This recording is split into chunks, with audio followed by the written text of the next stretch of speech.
everyone. Welcome to another episode of the Fourtress of.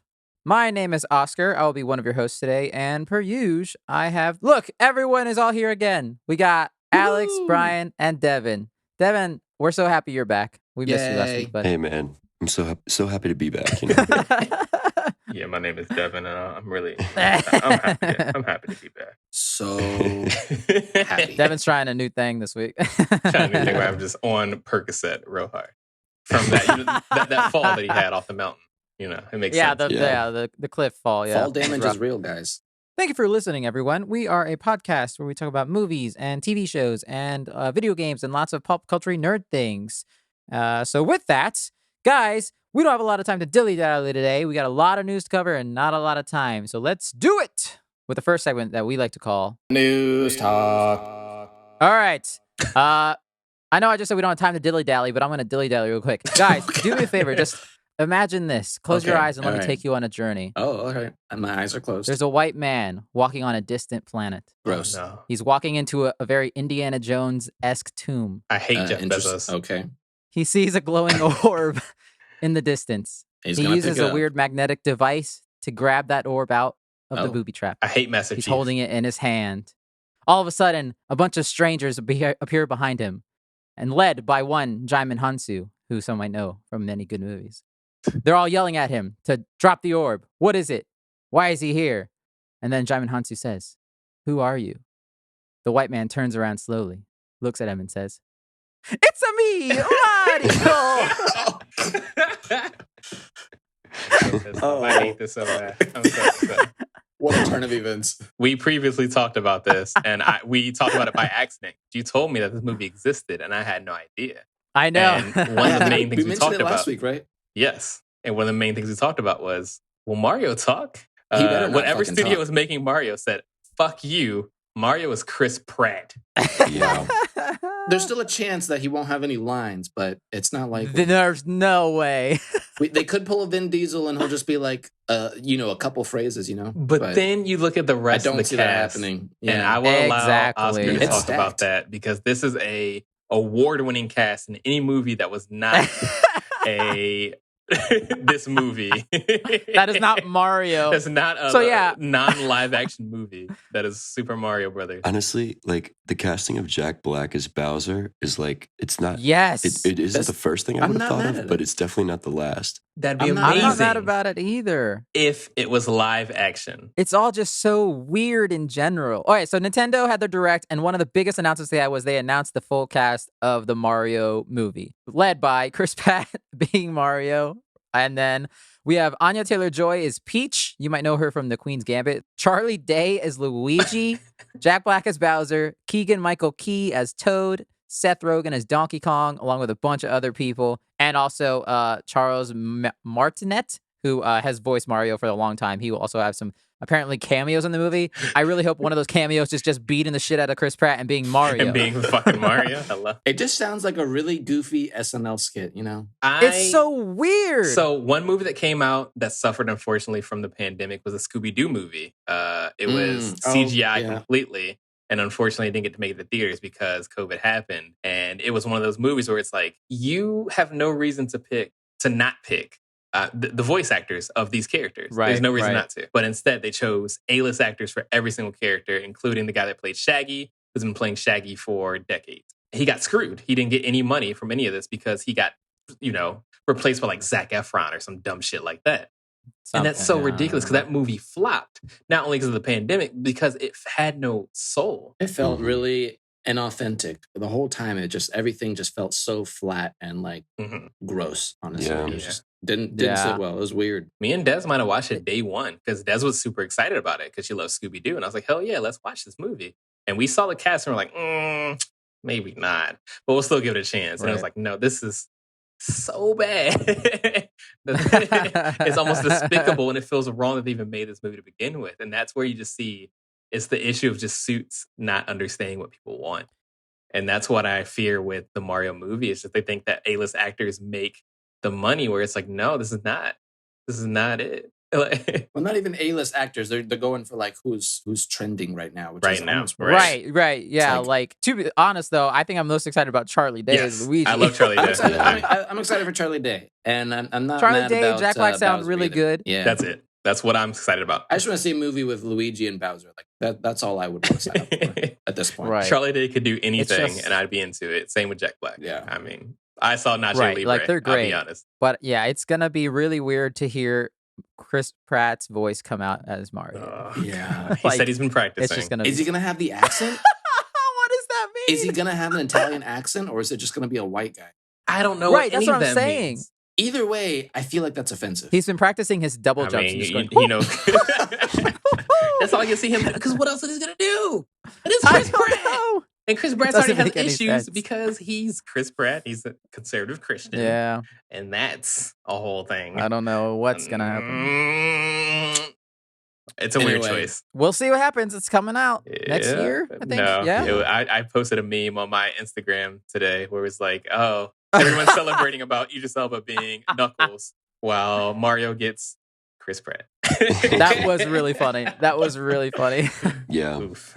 Nintendo had some other and more exciting news. Let's get to that. Yeah, let's get to that. Here we go. We're going to talk about some of these things. Well, another big announcement they had was this whole Nintendo Switch expansion announced, which they're going to introduce a bunch of N64 and Sega Genesis games. Yes, They apparently this is please. coming next month, and granted, they said they're going to up the price because why wouldn't they? Yeah, it's kind of annoying.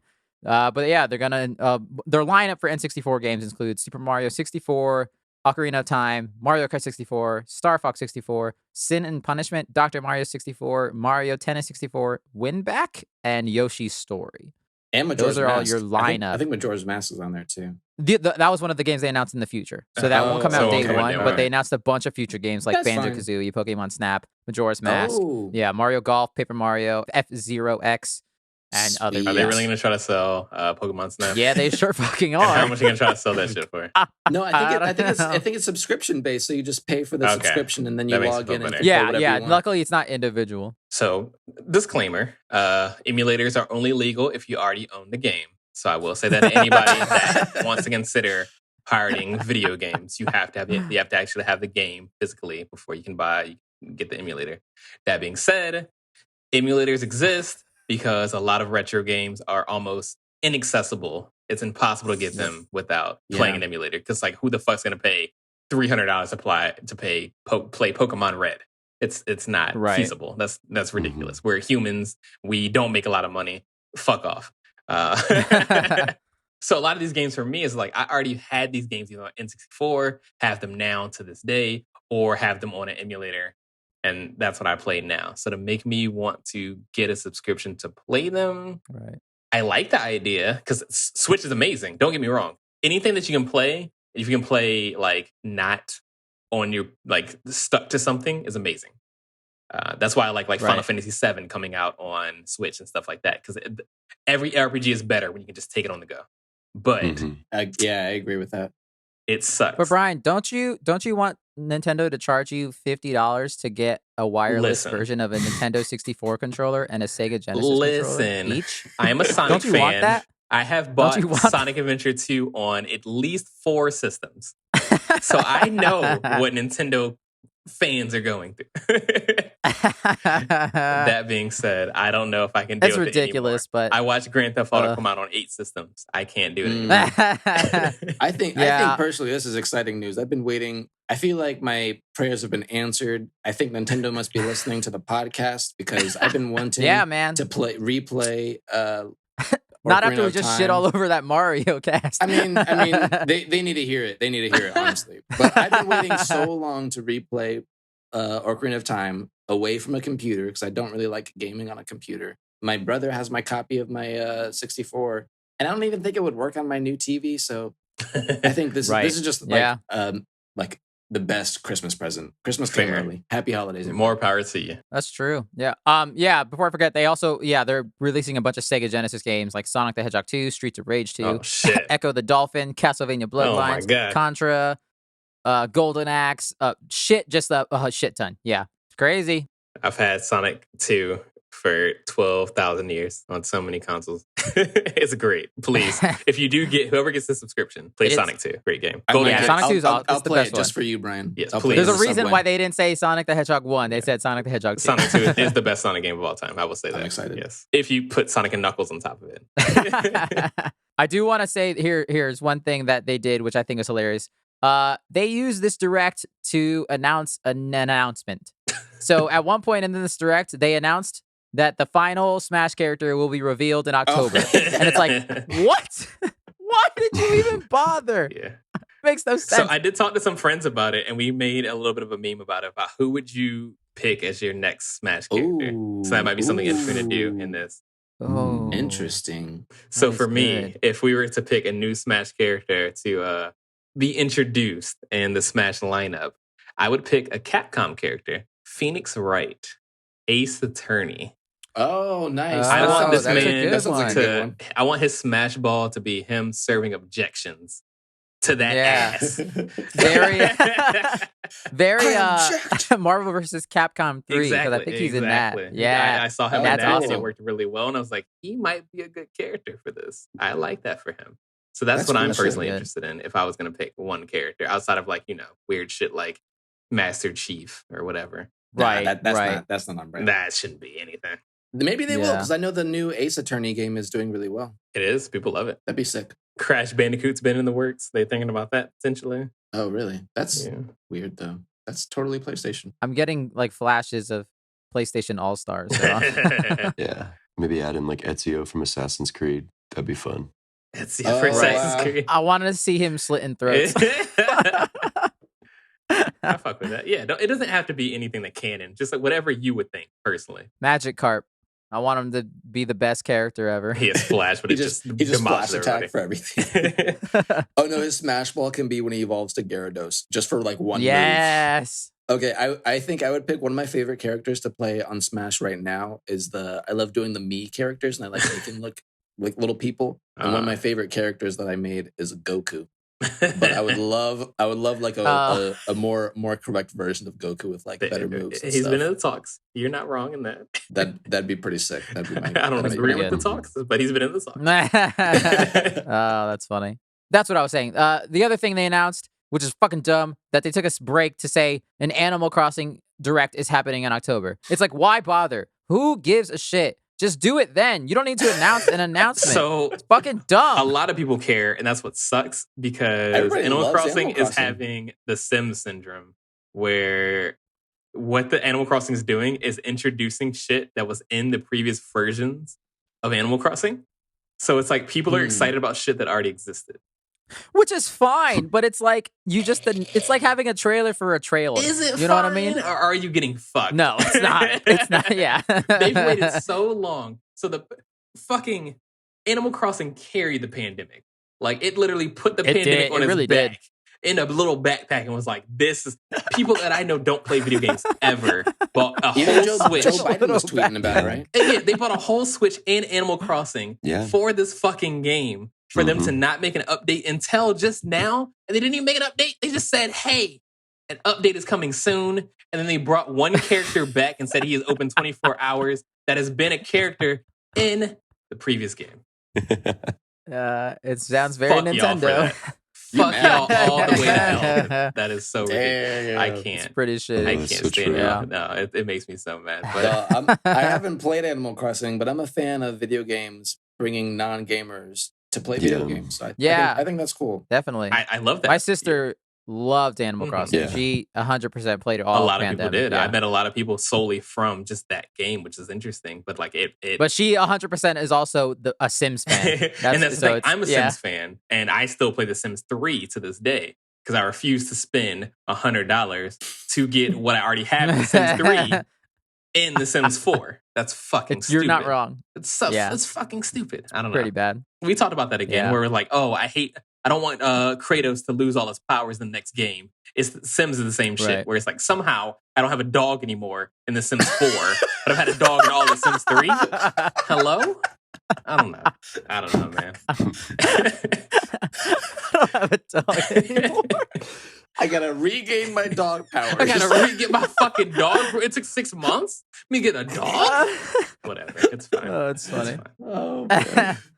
All right, here's a pretty big one. They're putting out Star Wars Knights of the Old Republic on the Switch. I think 100% they're gonna carry this while that remake announcement just happened because people are not gonna know the difference and just get this one thinking it's the remake. And then the remake's gonna come out and be like, "Oh, why did I waste all my money on this one?" Exactly. It's gonna be $7.99. They're gonna buy it by accident and then have to buy the real one.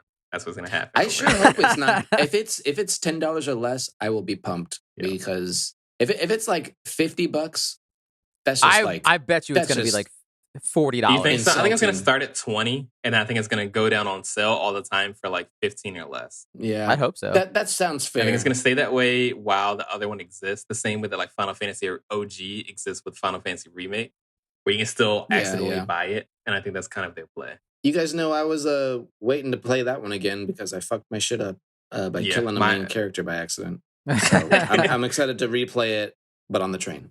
That kind of goes to the way I feel about a lot of RPGs. And I think all RPGs are best on Switch because the way that you can play them and put them down whenever you want to. And this is a kind of a game where it's like the combat's not amazing.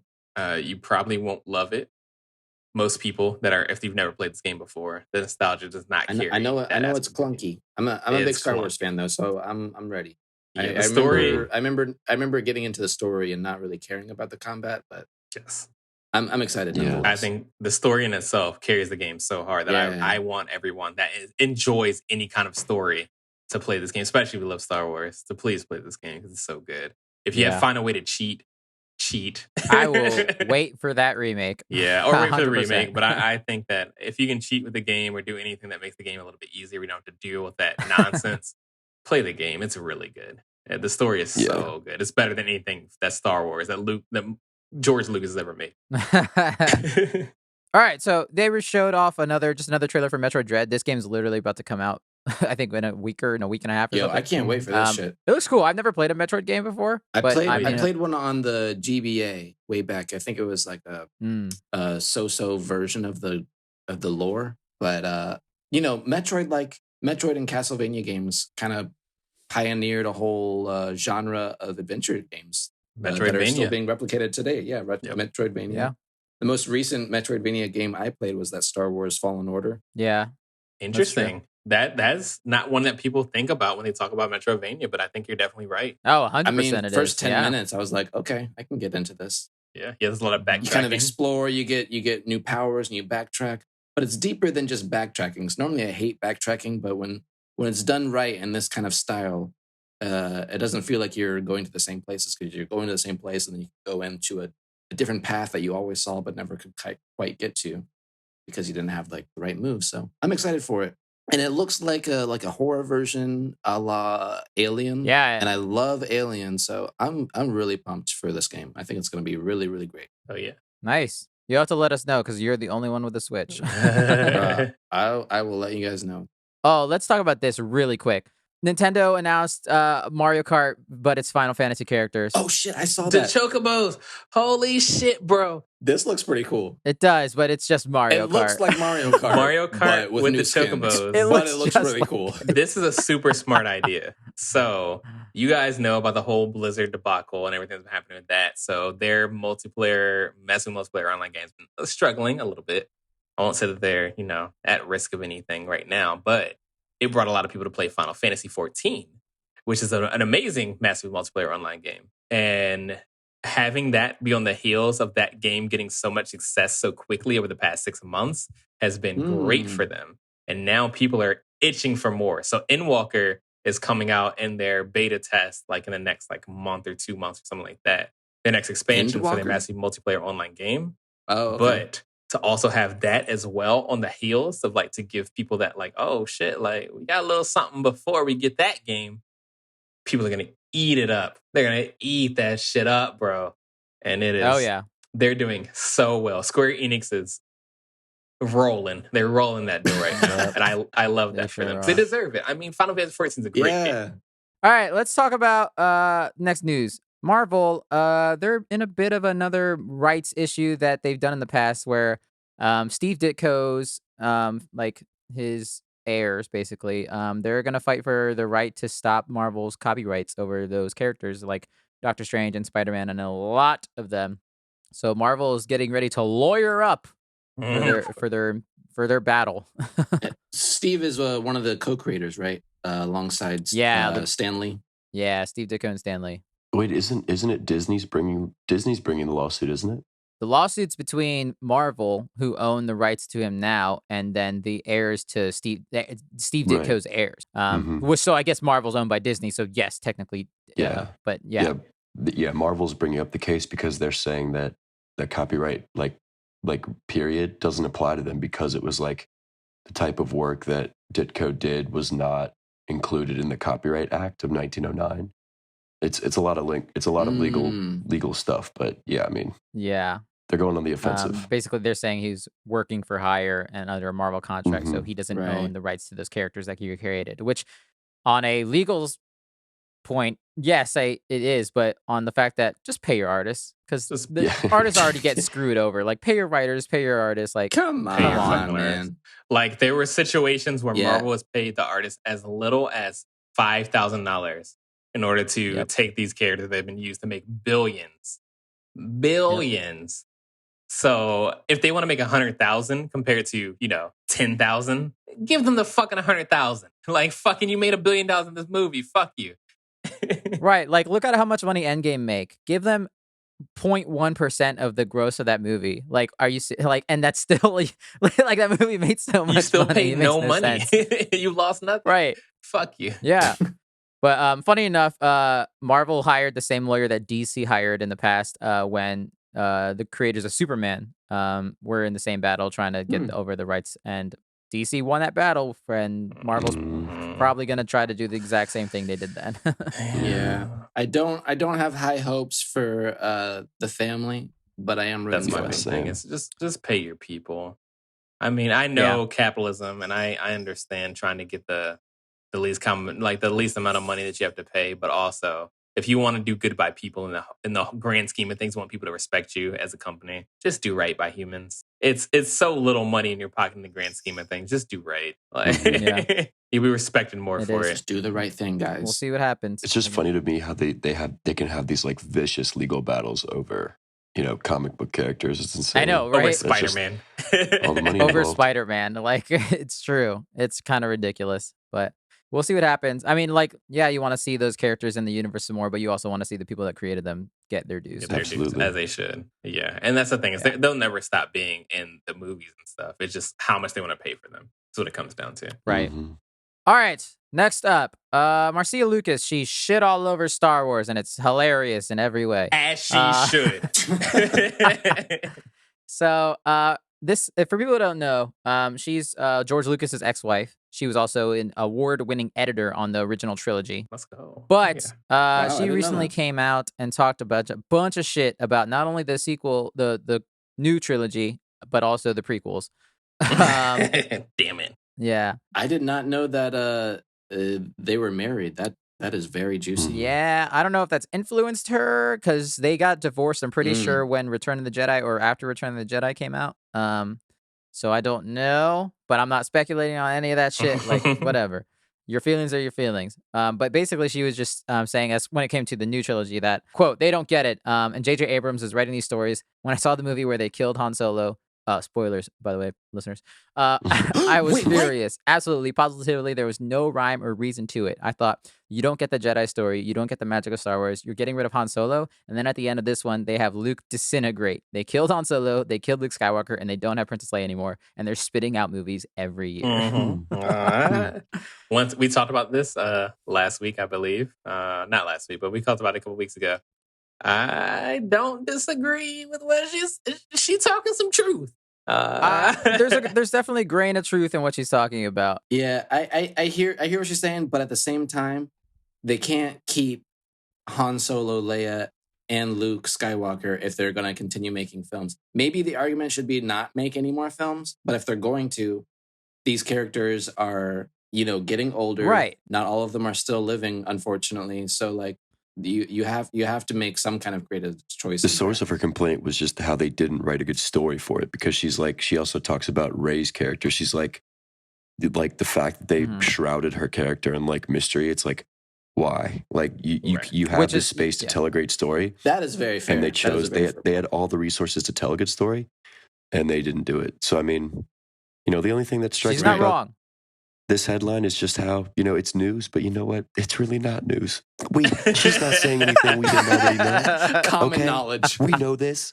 We know everything. But you know what it does? She just validates everything that I've been preaching for years. So you know what? I'm just going to let her do the talking on this one. This is Devin's best day ever. I unfortunately agree with Devin to a certain extent when it comes to those kind of things, where it's like, I do think a lot of it came down to lazy storytelling. Like there's a Star Wars that can exist without these main characters being a big portion of them. It was very much they wanted to be a big portion of the movies for, reasons to draw people in, whatever the fuck. People don't want to watch Star Wars unless it's got Leia and Mark Hamill and all that.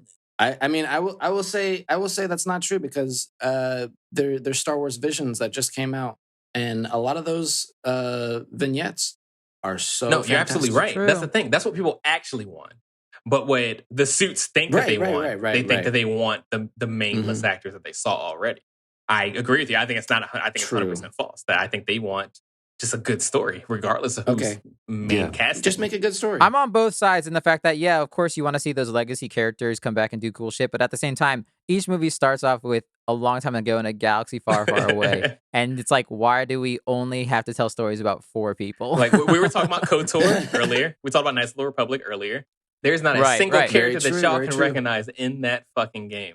And that game is one of the best games I've ever played, period. Not even just from Star Wars, period. I love that story. No one from Star Wars. There's no fucking Han Solo, no goddamn Harrison Ford telling me that he loves me or he doesn't. It's just a good story. Yeah. But there's the Force. Like, Star Wars is just such a rich universe to tell stories, and that's why things like Visions and stuff, I hope we see more of it. And that's why we love Mandalorian and things like that, where they've done it well. And so the universe itself is so great. Like, her complaint with the baton passing was that it was so badly done, because I agree, like, your childhood hero, Luke Skywalker, you don't want to just see him be defeated and like live on an island and just forget about the galaxy, and then at the end he dies so stupidly. Like, the way that they chose to do it, mostly in The Last Jedi, the way that they chose to pass the baton is what she had issue with, and it's what I had issue with the sequels. So, because I know that you can't just keep on having them come in, but like, just the way you did it was so trash. Just, poor planning. Yeah, it was like slapping everybody in the face. Yeah. She also did talk about not just that trilogy, but the prequels, when she talked about, quote, I remember going out to the parking lot. This is after she saw episode 1. Sitting in my car and crying. I cried because I didn't think it was very good. And I thought George had such a rich vein to mine, a rich palette to tell stories with. There were things I didn't like about the casting and things I didn't like about the story and things I didn't like. There's a lot of eye candy CG. She ain't wrong. I'm about to say, I'll tell you guys, one person I introduced Star Wars to fairly recently was my ex-girlfriend. And we watched the entire series, sans number 1. Because number 1 is one of the most useless movies of all time. It did nothing. It added nothing. It was very much of, we want to make this movie because we want to sell toys and merchandise and things about this. It was all pod racing. What do you know about Star Wars 1? Pod racing. Duel of the Fates. And Duel of the Fates. The best song in the entire fucking movie, unfortunately. Everything. But other than that's the best thing to come out of that movie. Other than that, it was just all pod racing. And that sucks. Because like, it was 100%. And unfortunately, a lot of those toys were super cool. It also had one of the most racist characters in the show, the movie, with the guy that was a slave owner of Anakin was very Jewish. But that's all of Star Wars. All he did was stereotype people. I mean, and everything. The Asian characters in the prequels, the long neck people, the sand people in the original. Like, it's all It's been a little bit rough. Writing is terrible. George Lucas is not a great writer, which is unfortunate because the lore is so rich, but him as a writer himself is very weak. Mm-hmm. But yeah, I don't know. It's one of those things where it's like, I feel bad showing people that movie because even two was only good for the last 20 minutes. Let's be real. It's Romeo and Juliet. No, that movie. That's the worst. Shit on yourself. Other than that, like, I don't know. Episode 1 is a really, really hard watch. It's painful. It's pure nostalgia, and that's it. Mm-hmm. Which sucks because Darth Maul is super cool.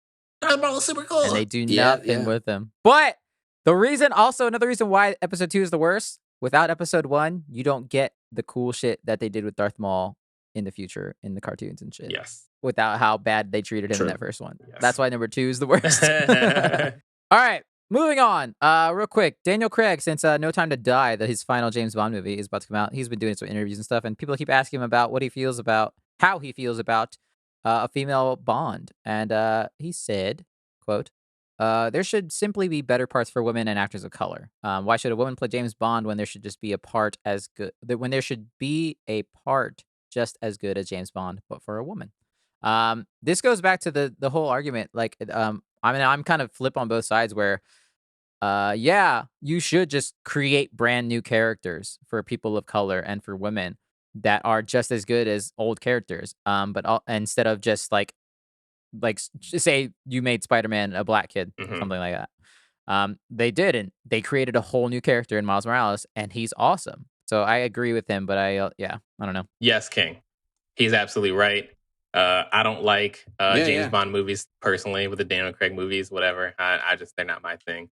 But I fuck with him for saying that, because I 100% agree with him. I think that they need to do better when it comes to that. I know a big issue that's been happening recently was who would be the next James Bond when Daniel Craig, lets go of the mantle.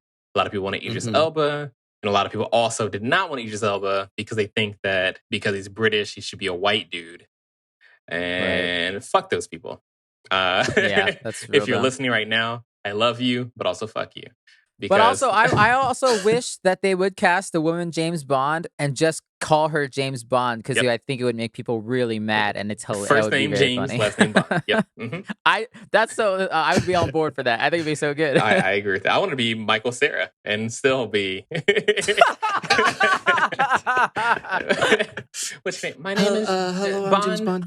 It's James Bond. To be fair, he would be better in the fact that, because James Bond is supposed to kind of look like an average dude, so like he kind of blends in more. If I saw Daniel Craig out in the street, I'd be like, he's gonna go kill me right now. But if I saw Michael Cera, I know that man's about to maybe sell cakes at best. Right. Like, Yeah, that line made me appreciate and adore Daniel Craig so much more than I didn't necessarily. Yeah. I might even go see the new movie just because he said that. I think that's really cool. I'm here for it, because I think he's 100% right, and I think more people need to have that view to just. I mean, it's that unfortunate aspect where it has to be forced in order to be a thing.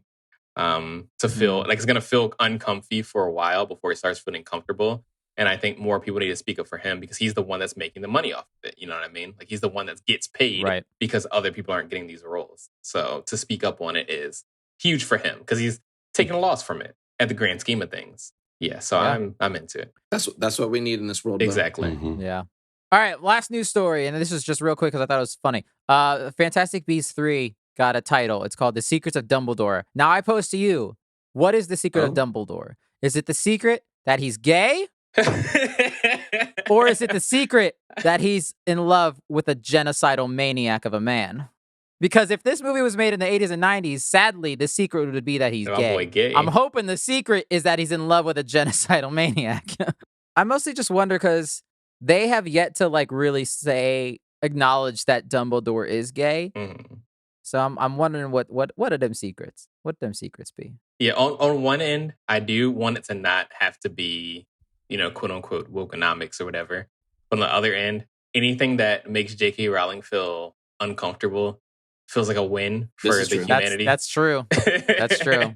So I kind of struggle between the two. So we'll see how it feels about it. Yeah, I don't think it should be the main plot point by any means. Yeah, because mostly I don't think it's that at all. But I do like to just say, fuck you, J.K. Rowling. I was mostly just making the joke that, like, what's worse, you're gay or you're in love with a Hitler, basically. And the joke is, it should be the Hitler thing, but sadly, it turns out he took the red pill, and then all right, that is it. That is all the news. That went on for far too long. We'll see how it is after we edit it. All right, a lot of news. Let's move on to our main topic of the week. But guys, we're in a really one of our weirdest fortresses yet. Because there are two very drastically different things in this fortress. There's one that's full of different versions of all of us. There's one that's very patriotic and they're very grounded. It's weird. It looks like we're in the fortress of Multiverse. Falcon, Black. Soldier, Winter, Disney Loki. Marvel. Disney Plus. Disney Plus Marvel. shows. Marvel TV. Yes, Okay. listeners. This week we are combining and we are doing the Falcon and the Winter Soldier and Loki Disney Plus shows Fortress of. We're gonna do the two. We're gonna knock them out because we got some catching up to do. The multiverse. The multiverse is here at last. So first we're gonna start with Falcon and Winter Soldier. Now just letting you listeners know, Alex has not seen this yet, but he also doesn't care about I have spoilers. not seen. There's like too much Marvel content sometimes, so this will be great. This will be great for me to avoid watching some of it. I mean, of the shows, it's probably the best one to not watch. So yeah. I beg to differ, but well, let's get into that. So here's my synopsis, even though I haven't seen it.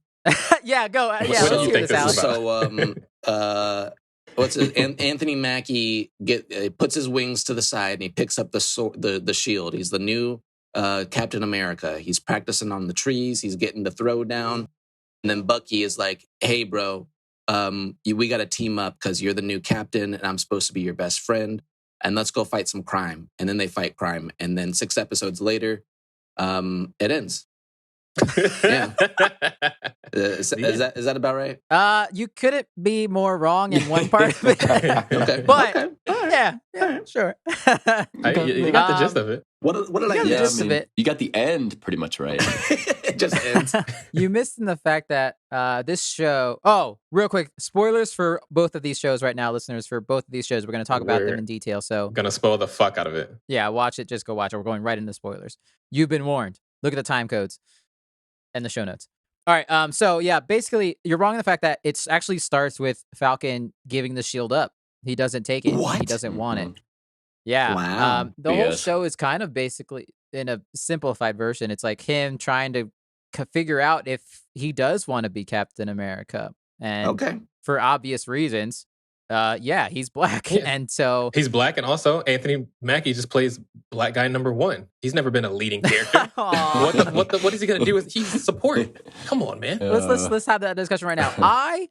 Me and Brian, we've had this discussion before. Like, I thought Mackie was actually really good. I think Mackie is really strong when he needs to be in that kind of guidance counselor therapist mode, like he was when you first introduced him in Winter Soldier, when he's at the meeting with all the veterans there and he's talking to them. I think when Mackie has to deliver those kind of speeches, he does a really good job. And so that's why I can see him as a really good Cap. For me, he's just got to shave the pencil beard. Like you can't, or the goatee, whatever hairstyle he's going That's with fair. there. Just dude, That you shit was gotta go cool in the clean 90s, shaven. bro. You gotta You give can it either up. clean shaven or like super beard. Nothing in between for me. That's just my opinion.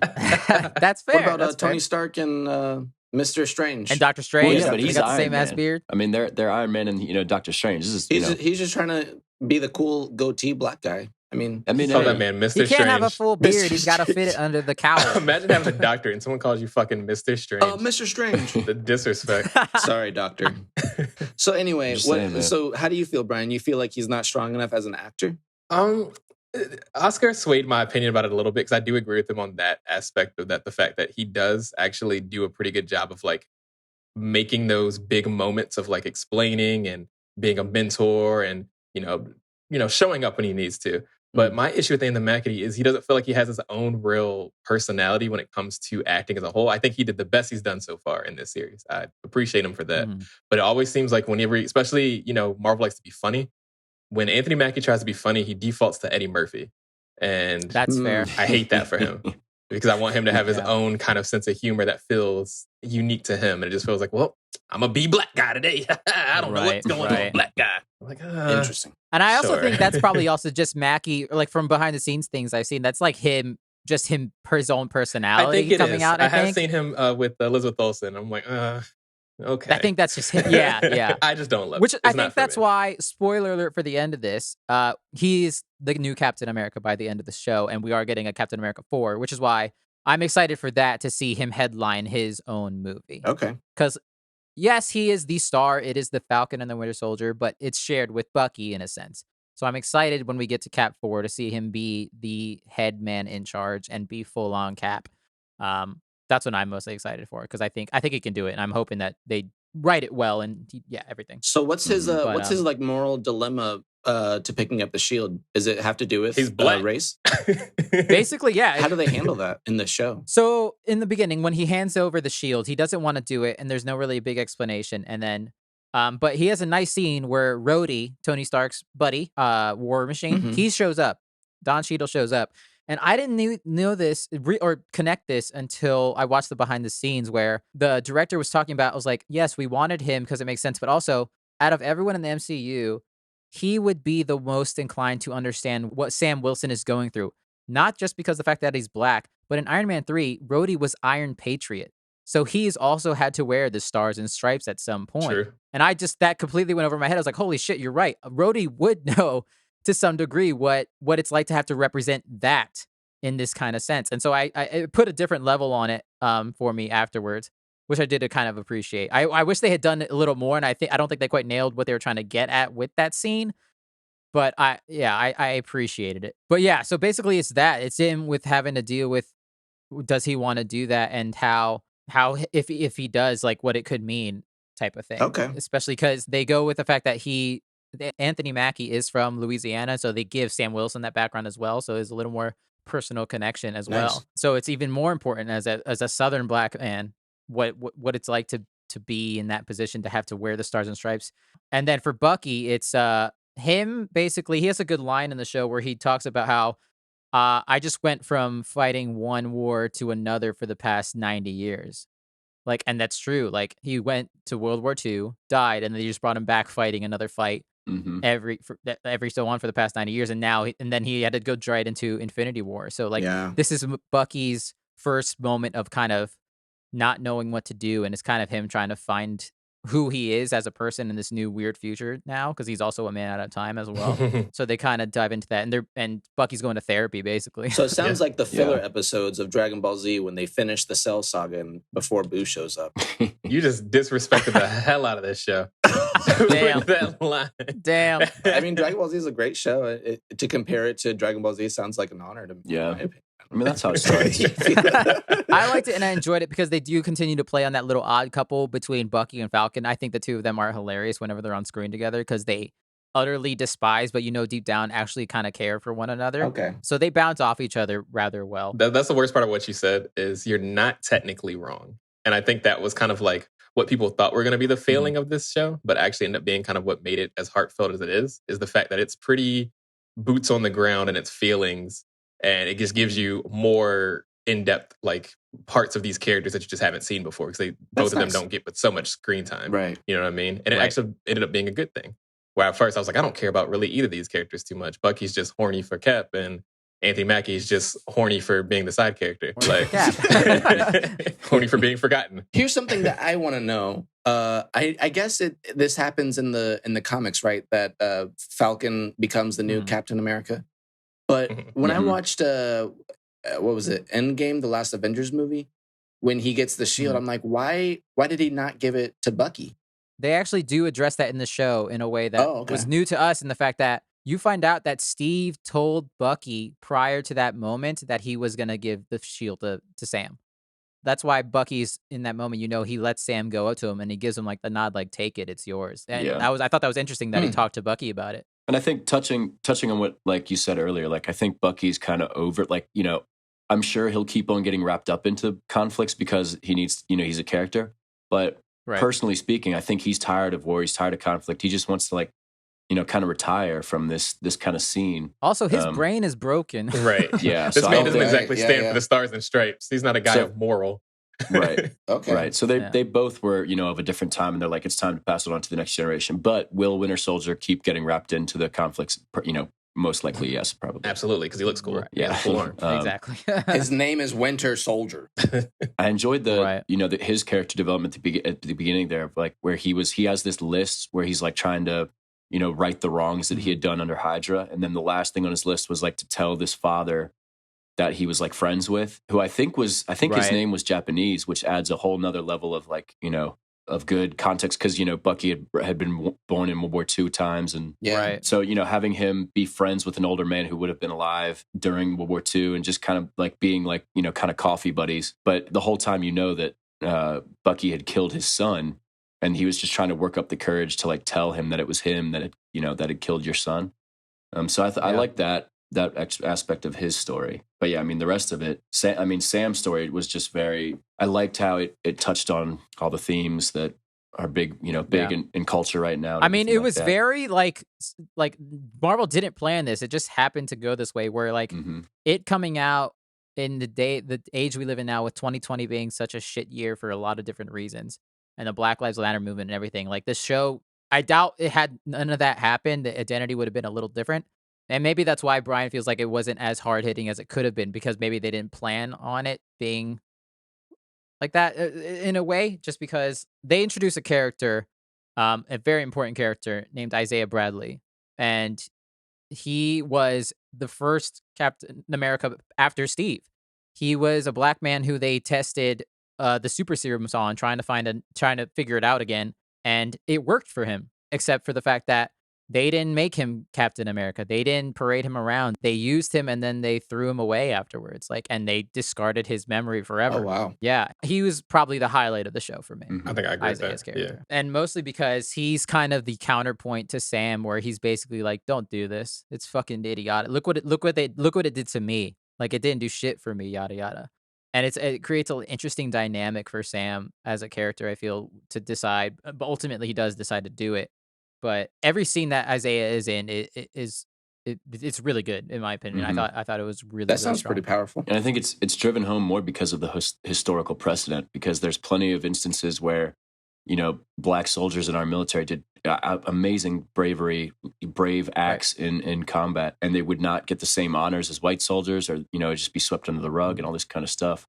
And so I think that's why his character worked, is because there's historical precedent for it, and you're not surprised when it's not a huge shock when he tells his situation of what happened to him. I mean, he says Isaiah has a line, or he talks about how he went rogue sort of, and he saved a bunch of his comrades and his brothers from a POW camp. The exact same thing that Cap does in his first movie, and yet after he came back, they threw him in jail. Like, he wasn't the hero that Cap was when he did the exact same thing. You also learn that Bucky knows who he is because they fought each other at one point. He says he ripped Bucky's arm off at one point. You don't see it, which I wish they had a flashback. Yeah, that would I was hoping for some kind of That'd be flashback. cool. Maybe in the future. I would love to see that whole story. I think that's where this show was very much at its strongest, was when it was fighting with that moral gray area of what's right to do as Captain America. What does being a Captain America mean? I don't know if we're ready to do a segue, but I think it's an interesting thing to talk about that, because we're talking about the part about being black and being Captain America, and being representative of being a patriot and patriotic. And then we see what happens when Sam actually gives up the mantle and says he doesn't want the shield. Then what happens here is, since Falcon doesn't want to do it, America picks another Captain America. And who do they pick for Captain America? Johnny Walker, the whitest name. Johnny Walker, who was a soldier that, served many tours and, places like, Iraq and Afghanistan, those kind of things. Just like the prime and piece of soldier that you would see, that you think of when you think about a patriot in America. That's who they chose to be the next Captain America. Walmart brand Steve Rogers. Yeah. Man's got a funny looking face and a weak ass chin in the worst way. No offense to him. He seems like he's a really nice guy in person. So I mean, he looks great. He looks perfect for that role that they are trying to get. He looks like a shit eater if you ever seen one. Gross. Yeah. So they introduce literally the day after Sam gives up the shield on the news, they have a giant announcement of Cap is back, and it's this new Captain America. He comes out in a suit with the shield, and he's this white kid with blue eyes, and it's like, what the fuck? And then he does an interview at a football game. To me, after watching the Amazon show, The Boys. The Boys. After watching The Boys, it felt like such a boys moment, because they have this big stage set up and they're interviewing him as the new Captain America. I was like, did we switch shows?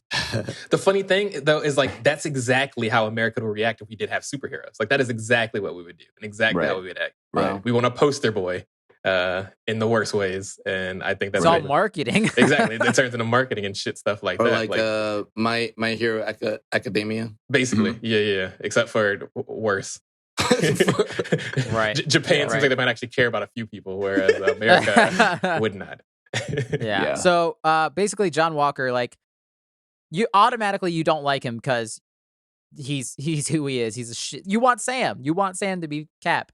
And so they parade him around. He's not super. He's like a normal dude, and that definitely shows whenever he comes on screen. Because up until a point, he does nothing but get his ass beat over and over and over again. I mean, you gotta know that fucking hilarious. Every villain in Marvel Universe is strong now, bro. Like, you gotta lift some weights or something, dude. You can't get away. That's the thing. He's strong for a normal dude. Yeah, but like, he can't use his gun or nothing. You know, he's not a military dude anymore. So just using a shield when these people have like lasers and shit, like, you ain't got it, man. You ain't got the smoke. You need to and go that's home. The thing. It's like they introduce the villains of the show.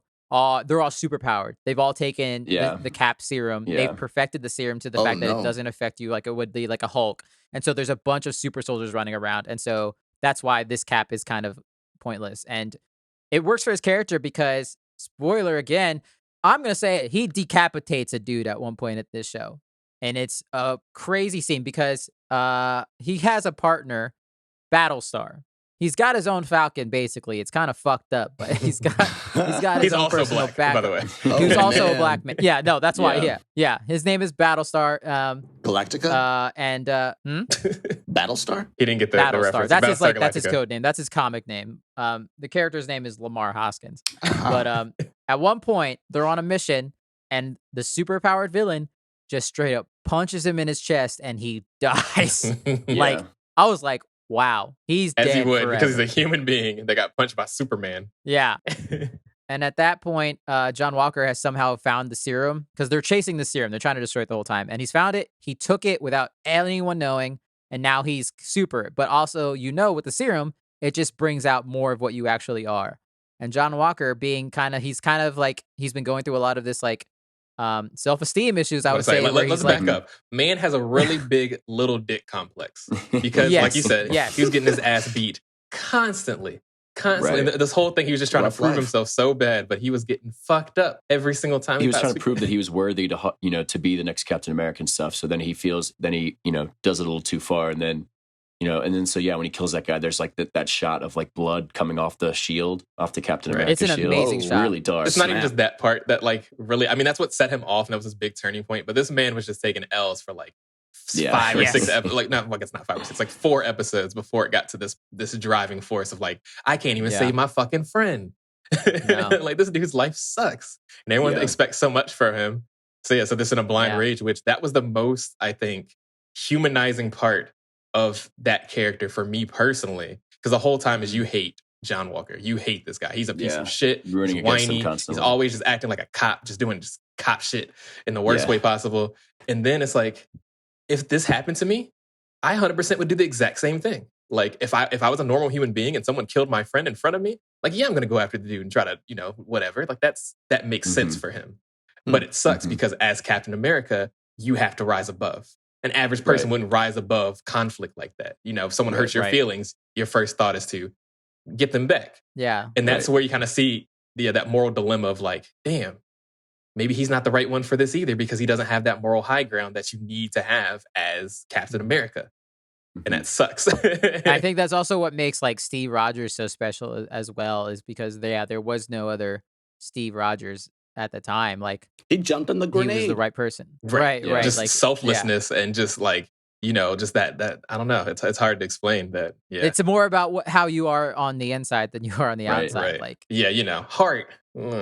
Right. I don't know. So Sam, like, spoiler alert for that, but he does not end up getting the super soldier serum, which I thought he would at some point. Like, I thought he would get it injected into does he him even involuntarily have or something. Or he's just got like cool gadgets? He's got wings. Oh, dude. He has his wings, and now he has the shield too, and that's it. And he has this goofy ass suit that like comes up over his ears, but not all the way. Let's talk about that. Yes, he gets his dope ass new suit from the comics with the wings, which I'm assuming those are vibranium wings as well, because that's dope as fuck. Because it's from Wakanda. It's made from Wakanda. Bucky delivers it to him. Hell yeah. I really like it. I know Brian and Devin, you guys don't feel as strongly, but I thought it looked dope. I think it looks cool in the comics. I think it looks less cool on him. I think that in real life, I think just take off the head part and do something different with that because it looks just goofy coming up as like a half hood and then it just ends at your ears. It felt very cosplay. Yeah, interesting. Yeah. Maybe they'll tweak. They probably will tweak it for Cap 4, but it'll be but interesting. he literally is just Sam with a shield and the wings, and that's Falcon. That's who he is. But Wakanda had a pretty big part in the show too. Like we got to talk about their impact and also Zemo. Yeah, we haven't talked to Zemo. We'll try to get it through real quick. Zemo, Alex, you remember Zemo from Civil War? He was the bad guy in Civil War. The bad guy. He was just the dude. Michael B. Jordan? No, not Michael B. Jordan. No. Oh wait, in This is a Civil white War. dude. My bad. Nope, don't remember him. Civil War. Nope. All right, well, he was in that. It doesn't really matter. He's just he's a soldier. He's a dude. And they're kind of working together. Okay. So that was kind of cool. Yeah, he gets reintroduced, and his character kind of changes. They make him funnier. He dances, which became a huge meme when that happened. Just look up Zemo dance, and you'll find it immediately. But then Yeah. the Wakandans are after him the whole time because because he masterminded the plot that killed T'Challa's father. T'Chaka. So they give like Bucky and Sam 24. They're like, you have 24 hours or whatever, and then they come in and they fight them, and so they had Wakanda's kind of like the new Tony Stark, like just overall, like everything's like when in doubt, times 10. Wakanda has a new suit for you. When in doubt, Wakanda has a new this for you. Oh wow, that's cool. Because they're just kind of like the default, like, oh, we need super Did they technology. reference T'Challa's character? The character? Not that I know. No. So They just didn't even talk about him at all. it was just the girls. It was the girl, like the guards, like the It bald was the Dora guards. Milaje. Yeah, Some came. of them showed up. Yeah. Yeah. So they were hunting Zemo. You do get a really cool scene of Bucky in Wakanda when they were trying to fix his brain basically. And it's probably, I would say, Sebastian Stan's strongest scene. It's where she says the names in the book that made his programming active in Civil War. And Bucky's just sitting there thinking he's gonna go rogue basically and freak out. And when he doesn't, he kind of just breaks down and cries. And I think it's a really good scene showing how far Bucky's come and what he's gone through at the same time. Yeah, so Wakanda's there as well. Probably one of my favorite parts. Yeah, that fight scene with them. Yes, when the Dora Milaje beat the shit out of John Walker, and it's the best thing in the man. world. Oh my gosh. Effortlessly. Like there was no effort the entire time. Yeah, and then they just like pop off Bucky's arm, like, sorry, we get you can put it back on after we leave. It's fucking hilarious. Like you don't fuck with them; they are they're dope as hell. badass. Can we talk about the villains of the show, like the girl? Like I was not buying that at all the whole time.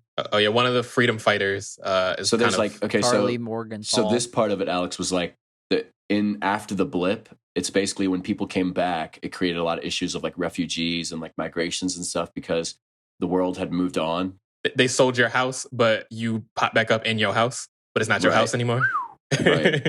That kind of shit. So there's a lot of people that were dislocated by, Thanos' snap.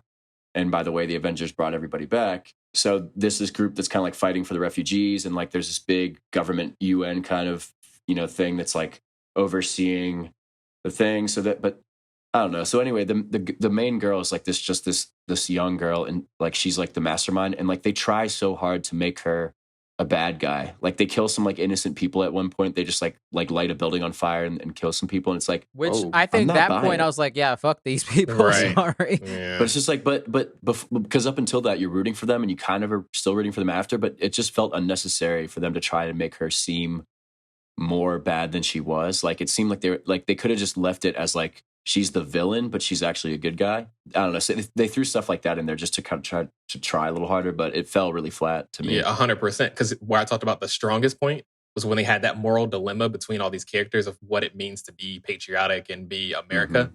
Then they had this thing where it was like, it almost felt kind of Michael B. Jordan-ish with the Black Panther, where it's like, oh, well, these villains have a point. And like, that was great. I thought that was a super interesting thing to explore, where it's like, because it's a very politically charged show, whether it meant to be or not, it's very politically charged, and it's very relevant by accident in a lot of that space where it's like, a lot of this shit's gray and you guys don't know what's going on. But then that villain was so good in the beginning because it's like, yeah, these are people trying to fight for their rights to exist. Yeah. And that makes perfect sense. Like I get that. Yeah. And sometimes you have to be a little gorilla with that. But then they just made her a flat out villain. And there wasn't really explanation of why she got so bad, and kept saying, you got to do what you have to do. No, you're doing too much, and you just it was a weird fall. It didn't land well. The heel turn was like more abrupt, like almost as abrupt as like Daenerys Targaryen in Game of Thrones. Exactly, like, I think I agree with that. Bad. or fucking Anakin Skywalker. Like it just felt like so goofy to the point where I was like, you really miss whatever point you're trying to make with this moment of this villain And being like, I'm just not buying it. understandable, right? I'm not buying it. Like, no, like this girl, like she's not really this bad of a person. Like, I'm not buying it. But So how do things wrap up? How does it end? What, is there a greater So basically- picture for Marvel afterwards? I mean, you get a new cap. I love because at the end of every episode, it ends with the title. It says the Falcon and the Winter Soldier, and at the end of the finale, it changes to Captain America and the Winter Soldier. Oh wow, that's cool. Yeah. So yeah, he owns it. And one of the best moments is when you first see him full up in the suit and he flies in and saves people. And before dude even finishes asking, "Who are you?" he's all automatically, "I'm Captain America." Like straight up, doesn't give him a chance to finish his That's question. funny. Like that's what I love. I love it. At that point, Sam is like, "This is it. I'm fully in. I'm doing this. Oh. Let's go." yeah, Oh, also, Yeah. we get another character introduced in John Walker, because of course that man is not Captain America anymore, because fuck him. Dude's a little Yeah. crazy. But then he comes out as a character named, what is it, U.S. Agent? U.S. agent. U.S. yeah. Agent. yeah. that's someone- kind of someone's name? Julian Dreyfus is there, and That's like his comic character is U.S. agent. he becomes a sort of an anti-hero. He starts out as kind of a bad guy. Yeah. And then I will say people like his that character. if this show wanted you to like him by the end, I still didn't give a fuck. Nope. They failed on that part. Because I heard that that's what their goal was, to make you kind of like him at the end. I was like, no, he still sucks. I didn't feel that way at all. I felt like that he's going to be kind of a shady villain.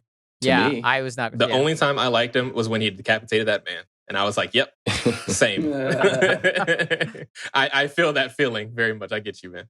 But it ends with him teaming up with like that Julian Dreyfus character, who she comes in kind of randomly, and she's Right. like she kind of knows people around DC and stuff. Madam Hydra. There's also Sharon Carter, which we haven't talked about yet, where she was like, so Sharon Carter after Civil War like went She's off the grid or whatever, badass.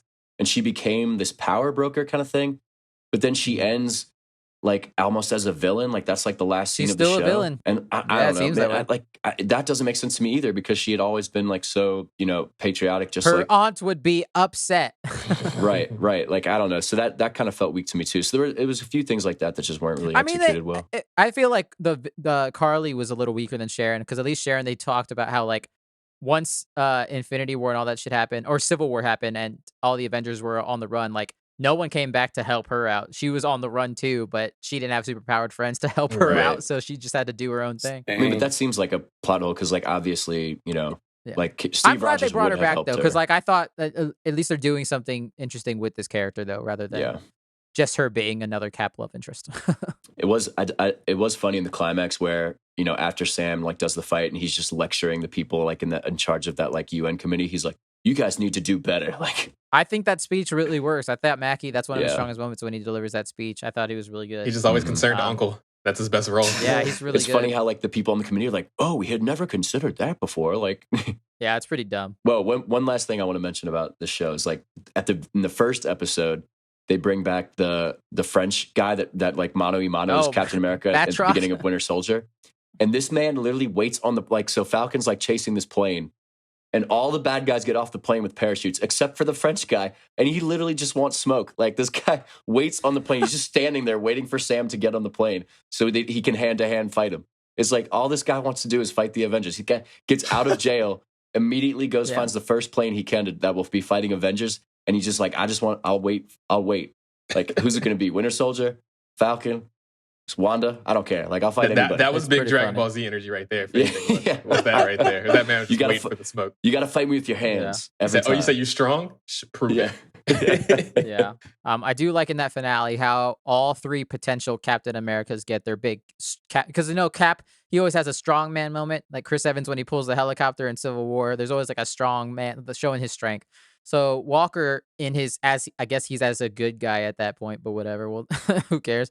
He like has to do something strong where he holds a truck from falling at one point for a brief second. Bucky has to rip a door off and shows his strength, and then Falcon gets the coolest one where he literally lifts a truck up from hitting the ground with while flying with the wings and using the shield to kind of project it up. So I was like, oh, that's kind of cool. They all got a moment. He also had a training montage. And his Love a training training montage. montage. Look at Mackie.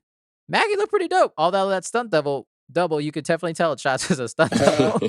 Yeah. That, and then I wanted to hit on Isaiah's ending real quick. So I love how much of an epilogue the show has, because I hate how shows just kind of end and they don't give time to an epilogue. I love an epilogue. So Sam goes back to see Isaiah and he's like, yeah, this is it. And Isaiah's like, he makes the funny joke, "You're not Falcon anymore, but you're still black." And he's like, yeah, he's like, you're special. He tells Sam that he's special, and then he goes, you ain't no Malcolm or Martin or Mandela, but that's fine. That's cool. So he's cool with him. And then Sam does something really cool where they go back to the Captain America museum where Sam gave up the shield and all this Cap Steve Rogers memorabilia is. And he shows him another section of it where there's a giant statue of Isaiah, and it shows all of the things that Isaiah did when as a super soldier. He brought him back to life into history, and as Isaiah's like on the verge of tears, and it got me. I was teary eyed watching it, and it was just like it was a really nice moment to end for that character. And For now sure. it was Mhm. it was really cool. Yeah, that was nice to see that come full circle. And that's, that's how the government usually does these things now too. It's like, hey, we'll give you your Medal of Honor 50 years later. Right. Aw. But you definitely Yeah. earned it. Or like even a lot of times it's posthumously, like, they've already passed away and it's like, well, now we'll award it to you. But yeah. Right. It's But nice that you Right. actually got to see it happen in his lifetime. That's super dope. Yeah. It was also funny talking about Falcon. It's like, you're not Falcon anymore, but you are black. Or the neighborhood kids call him Black Falcon. He's like, there's no black. I'm just It's like, Falcon. it's just She was like, Falcon. Yo, Yeah. it's Black Right. Falcon. Right. He's like, I don't call you black kid. That was a good moment. Some of the jokes were pretty good. Anthony That's right. Mackie's timing can hit sometimes, but in very specific moments, I feel like. Mm. And that was one of them. I do wish there was more people calling him Captain Falcon and him doing a Falcon punch, but that's just me. That would have been a good little. That'd be sick. A punch with Yeah. the shield. Yeah. Maybe in the movie. I also do think this would have been better as a movie as a whole. Yes, agreed. 100%. Much like I feel like a lot of this. That's one thing I did want to mention is that, like, I think it struggled. It was supposed to be released before WandaVision. And I think that WandaVision was so good that this struggled from being in WandaVision's shadow of like how these shows are I going to agree. be. It felt very much like it was made before they learned some of the kinks. They got some of the kinks out. Right. of it. And just like, Yeah. and it's just kind of a standard, like a more standard show, whereas WandaVision was something very new and creative and very Exactly. different. And I feel like Falcon Winter Soldier was so. It's like Wanda was made to be a TV show, whereas this was stretched out to be Yeah. a TV show. I Exactly. 100% agree with that as well. I think the pacing did falter a little bit because of that. Yeah. I think we would have liked it a lot more before WandaVision or as a movie for sure. Yeah. It would have been better. Yeah. But Cap 4, we'll see. Mhm. All right, let's move on to the other big one, Loki. Speaking of pacing, man, this is what I'm excited about. I thought the pacing in this wasn't very good. Oh, really? Wow. At Hmm. points. This one I watched. I thought it was really interesting conceptually. I thought the pacing was really enjoyable. It was like 6 episodes, really short. Every episode was like pretty self-contained and got to the end relatively quickly. I thought it was really good. More shows need to be nice and short, I think. Yeah. Seasons. I agree. I I, liked just it. thought specifically episode 4 when they're the whole train debacle when they're on the train and then they Yeah. get kicked off the train and then they have to walk back to the place and then when they get there there's the big one shot blah blah blah. Yeah, Fake that one was shot. kind of a weird I was just like episode. this. Yeah, that's primarily where I was talking about. I was like, this seems like A filler. filler sort episode of. for a 6-episode show is not Yeah. great. Right. And I see what you mean but by also that. a lot of important stuff happened. Like, yeah, they developed their relationship and they Yeah, like they had held to do that. hands and they had like their own little Nexus event. And it was like Mhm. in the middle of a disaster planet. So it was like breaking the boundaries. I'm processing this in real time right now, so excuse me if I just ramble some bullshit. But I binged this show literally yesterday, so this is fairly recent for me. But I also like binging it gives me an interesting kind of take on the way that it goes and the way that Yeah. the show develops. Mhm. Because I almost did consume the material like a movie, just a really long movie. And now Mhm. that Oscar says that does make a lot of sense. That like this might have been another one that should have potentially been a movie. Because think so. honestly, a lot of the stuff it's cool, it's interesting. Whatever you get to see, I think just Tom Hiddleston is just so like infectious on screen. Whenever He's he's so on screen, charming. Yeah. that you just love seeing it. But I think as Yeah. far as like what actually happened, not much takes place in the whole of that show over the course of those 6 episodes, which is not even 6 hours long. So I mean, now they, that I'm they looking at it, definitely I'm could like, have. They could have made it faster, but I liked it as a show though because it every could have week. been a 2-hour movie. Yeah, but I think it. Yeah. I liked it because of the element of mystery, and I liked looking forward to seeing what was going to happen next week and stuff. It kind of brought back a little bit of that like Game of Thrones energy where you had to wait Mhm. a whole week to see what was going to happen next. I guess it's just for me. I think I'm kind of sick of the mystery box of that we are currently in a lot of pop culture and media and stuff, where it's like there has to be a twist at the end Mhm. Yeah. or something. Like I think that's also why I liked Falcon and Winter Soldier and I like Cap because that's just a straightforward. grounded show, blah, blah, blah. There's not going to be a mystery box at the end of this type of thing. Right. They didn't unlock any of the nonsense that got unlocked in Loki. Right. And I liked Loki. I definitely liked it, but I think I'm just kind of sick of the mystery box element that a lot of pop culture media is starting to implement in. I respect that. Yeah. That's a good answer. Because like I liked Loki a lot. I think I arguably liked it more than WandaVision. Owen Wilson is I in think this this fucking has the show. strongest ending out of all of the 3 shows so far. Why is Owen Wilson in here? He's great. Well, that's kind of what I liked about it, right? Because it didn't really take itself seriously. I think of all the new shows and Marvel things going on right now, it definitely was the most fun, ridiculous, the most crazy. See, I wanted it to be more crazy. Yeah. Because like when I heard that, when we first saw the trailers and like you could see that they're going to do kind of different Lokis, I wanted more different Lokis. Yeah, they did not play around with that. I thought we would see more Lokis earlier on. They definitely like talked about them first episode, but we didn't see anybody else until... Because that was in the trailer. Like Alligator Loki and stuff like that. So I was like, oh yeah, I can't wait to see him do adventures with Alligator Loki. Right. Listeners, I don't know if you've watched this show, but there is an alligator version of Loki. Somehow Loki becomes a black man.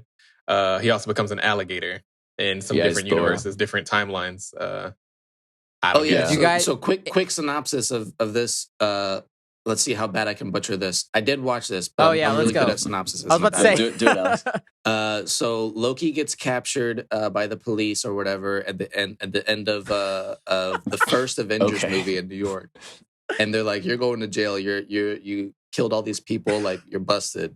The end of Grand Theft Auto. And he's in handcuffs. And then for some, like I kind of vaguely don't remember this. Hulk busts. This is a horrible in the real movie. Hulk busts out of the elevator and he's pissed. And there's a distraction and Loki escapes. And then all of a sudden the time bandits come out of nowhere and they're like, Loki, you're not supposed to escape. Like I'm sorry. Like your life is meant to suck. So you were supposed to get captured. You broke the rules of space time. So now you're in this space time prison and you're a time variant. And he's in this time jail. And then Owen Wilson's like, I'm here. I'm not in a romantic comedy right now. So I'm going to be your buddy cop. And so they're talking and he's like, I actually need your help to catch this other Loki because there's all these other parallel universes that are all happening at the same time.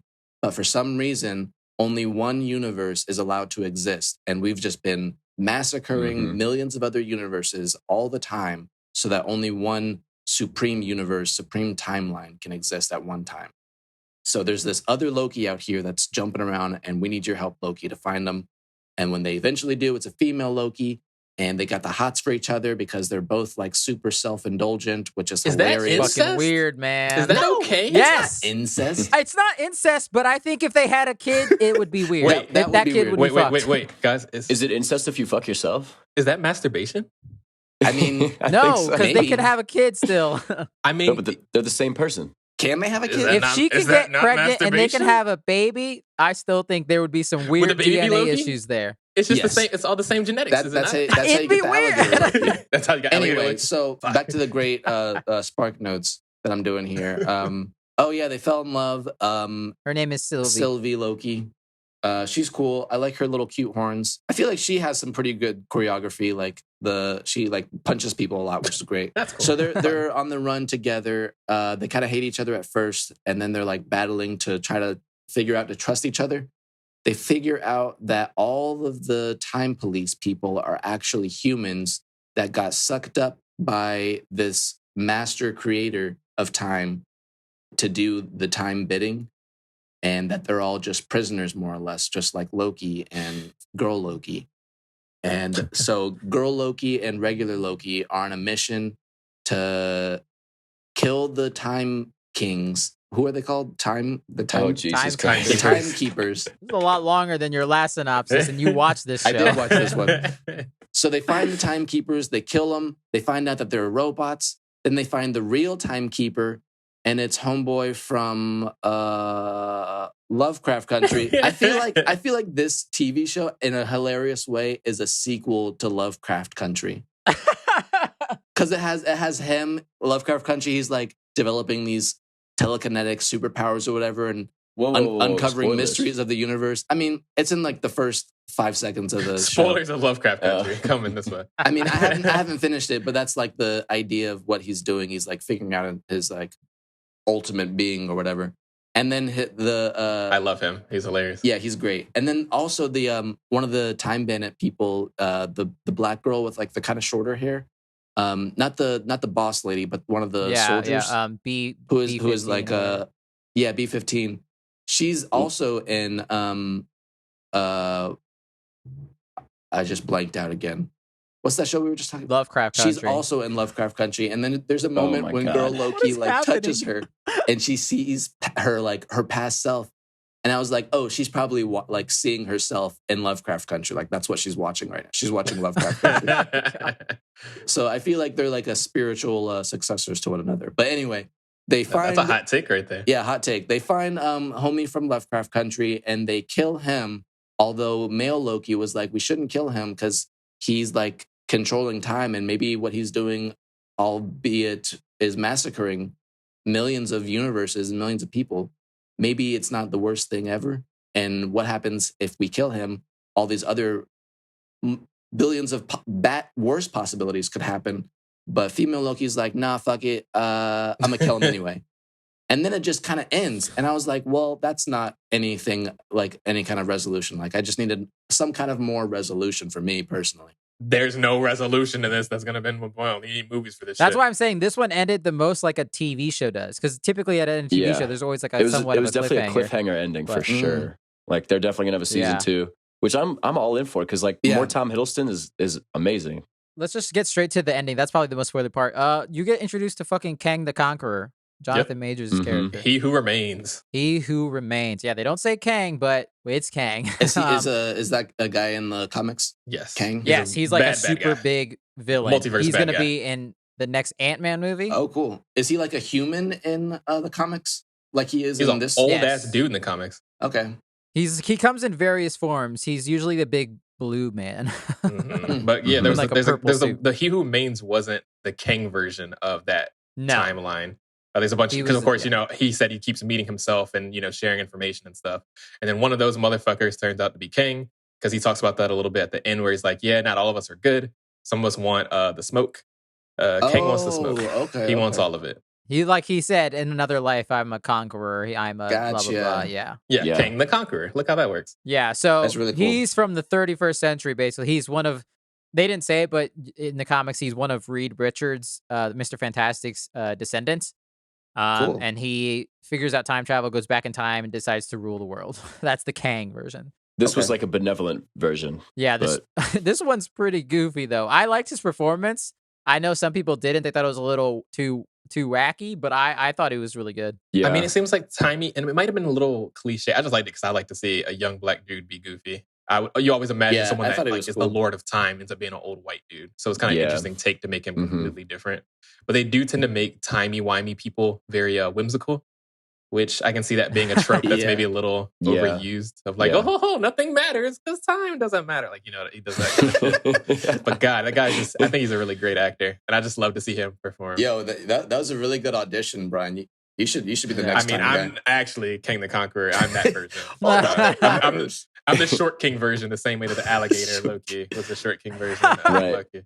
I mean, I think he like, I could tell he's a great actor, but I was like so shocked by what was going on. Like, I think I liked it more the when I went, because I had to go back and like rewatch that part.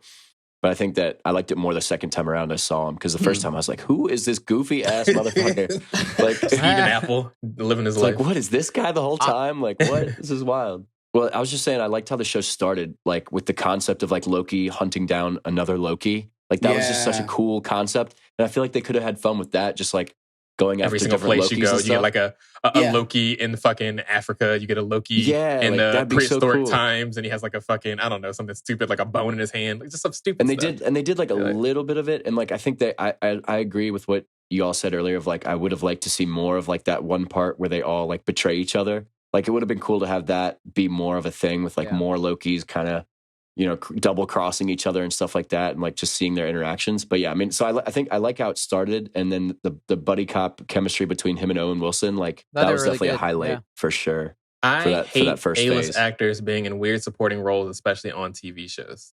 Because it's hard for me to get immersed and be like, okay, that's a man that's a pencil pusher, and it's just like Owen Wilson in the stupid costume.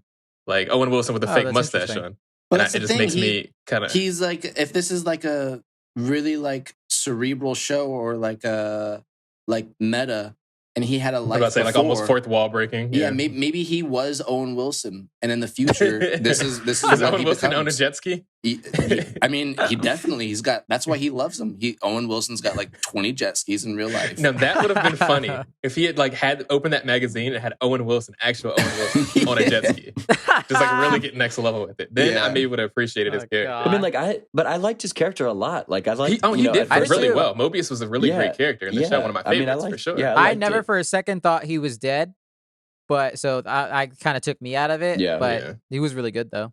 No, don't get me wrong. Owen Wilson's a great actor, and he really fucking sold the shit out of that. But I just really don't like seeing those characters. It just kind of takes me out of the moment. I'm just like, it's Owen Wilson being Owen Wilson. Like, okay. Yeah. Yeah. Like, I feel it's you. like when you see Sean Bean and stuff, and you're like, he's gonna die because it's Sean Bean. So suddenly I don't care about the story anymore because Sean Bean has to die. You know what I mean? Like, Yeah. I don't know. One thing that kind of bothered me in the beginning of the show was I thought because this was Avengers 1 Loki, the more evil Loki still, that would be the character that we see. But they basically, in a sense, just get him back to the good Loki that Yeah, he was they by catch him up, Ragnarok catch in him a up. fucking montage of him watching his life. I was like, Yeah. all right, I guess we're just back to normal Loki, I guess. So But I mean, he was could like, still be. eh. He was still his devious self. But I think that they had to like catch him up, maturity wise, because you don't want to just waste time with him going through the same arc where he just would learn. No, that's relearn what I'm that saying. he is Make a it good different. person. They just gave him the same arc again Right. in a matter of seconds. But like we knew by the end of Loki's life, we knew that he was a good person. So like, so like, I just like how they got back to that quick. Like I liked it. I liked how he was able to see everything that had happened to him after, and then he just kind of like realized like, oh my gosh, my mom died, my dad died. Like, Thor and I redeemed ourselves and like had a good relationship. That man got like 10 years of therapy in about 30 minutes. Yeah, and right. He was so self-aware. He's like, you're right. I don't want to hurt people. Like, I just, it also took getting kicked in the nuts 300,000 times. Oh God, that was funny. What a great cameo by Lady Sif. That was awesome. That was hilarious. It was so funny. I think I straightened up pretty quickly. That But was something great. I'm wondering, and maybe you guys won't have the answer for this, but I'm struggling to remember all of the Avengers movies and Loki's part in it. So, like, I was expecting at the end of this season for him to magically teleport back into real time Avengers 1 and for him to have gone through this whole journey, but nobody else really know about it. But it didn't quite go that way. But he in the like normal timeline before we've seen Loki or any of these TV shows, he bloops out of here, but then they gets back into jail, and then he's like he takes over like pretending to be Odin, and eventually dies, of course. But like when would he get? Is that even going to happen still, or is it? Well, no, that's why they took him out, and that's a different universe now. Like That's the whole problem. This Loki came out of Endgame, like when the Avengers went back in time, and so he has no place in it. Although, so here's where he could be still in the main timeline for the MCU, is because when he goes past the end of time and they meet the other Lokis, that older version, remember, he tells the story of how he tricked Thanos with like an illusion so good that even the Mad Titan believed it, and then so basically, because people, I think, and myself included, in Infinity War, where Loki tries to stab Thanos at the very beginning and Thanos just sees it coming from a mile away, everybody's like, Loki's not that dumb. Like, why would he do something like that, right? So they kind of justified that happening with the older Loki being like, oh, I created an illusion where I died, and then I went and lived out my life on like a isolated planet because everybody around me, because he sought isolation because he always had hurt the people around him, and like pain, misery seemed to follow him. So he's like, I'm just going to remove myself from the picture. So that's how they kind of justified what happened in Infinity War. So maybe that is the Loki from, the main timeline of Infinity War and everything. And then maybe he's off on some planet somewhere. I like the thought of that. That's really cool. So I don't know. I mean, I hope that can maybe be a thing. But I mean, I'm kind of in for for this Loki, the TVA suit wearing Loki, and maybe he can meet up with the Avengers, sometime in the future. Because I mean, now that all these multiverses and craziness is happening all over the place, it's not very crazy to imagine him interacting with Thor again or the Guardians or, doing something with the new characters. I am excited for more whenever it comes. I mean, one other thing that I think we should mention is that at the end there, when the time starts fraying apart and like, he's like, oh, I knew it was going to happen up until now. And now I don't know anymore. Mm-hmm. Yeah. If you sync it up with the WandaVision finale, it's the moment that Wanda becomes Scarlet Witch. And it's like the same moment. And that's where the time starts fraying. Yeah. So like if you sync it up, cool. it's like he's like, oh, like now I don't know what's happening anymore. And it's that same moment where she becomes the Scarlet Witch. So it's like, so maybe that's why he couldn't see past a certain point. What does that mean? I'm stupid. I don't read the comics. What does her being Scarlet Witch have to do with anything? I think it's just that Scarlet Witch is powerful as shit.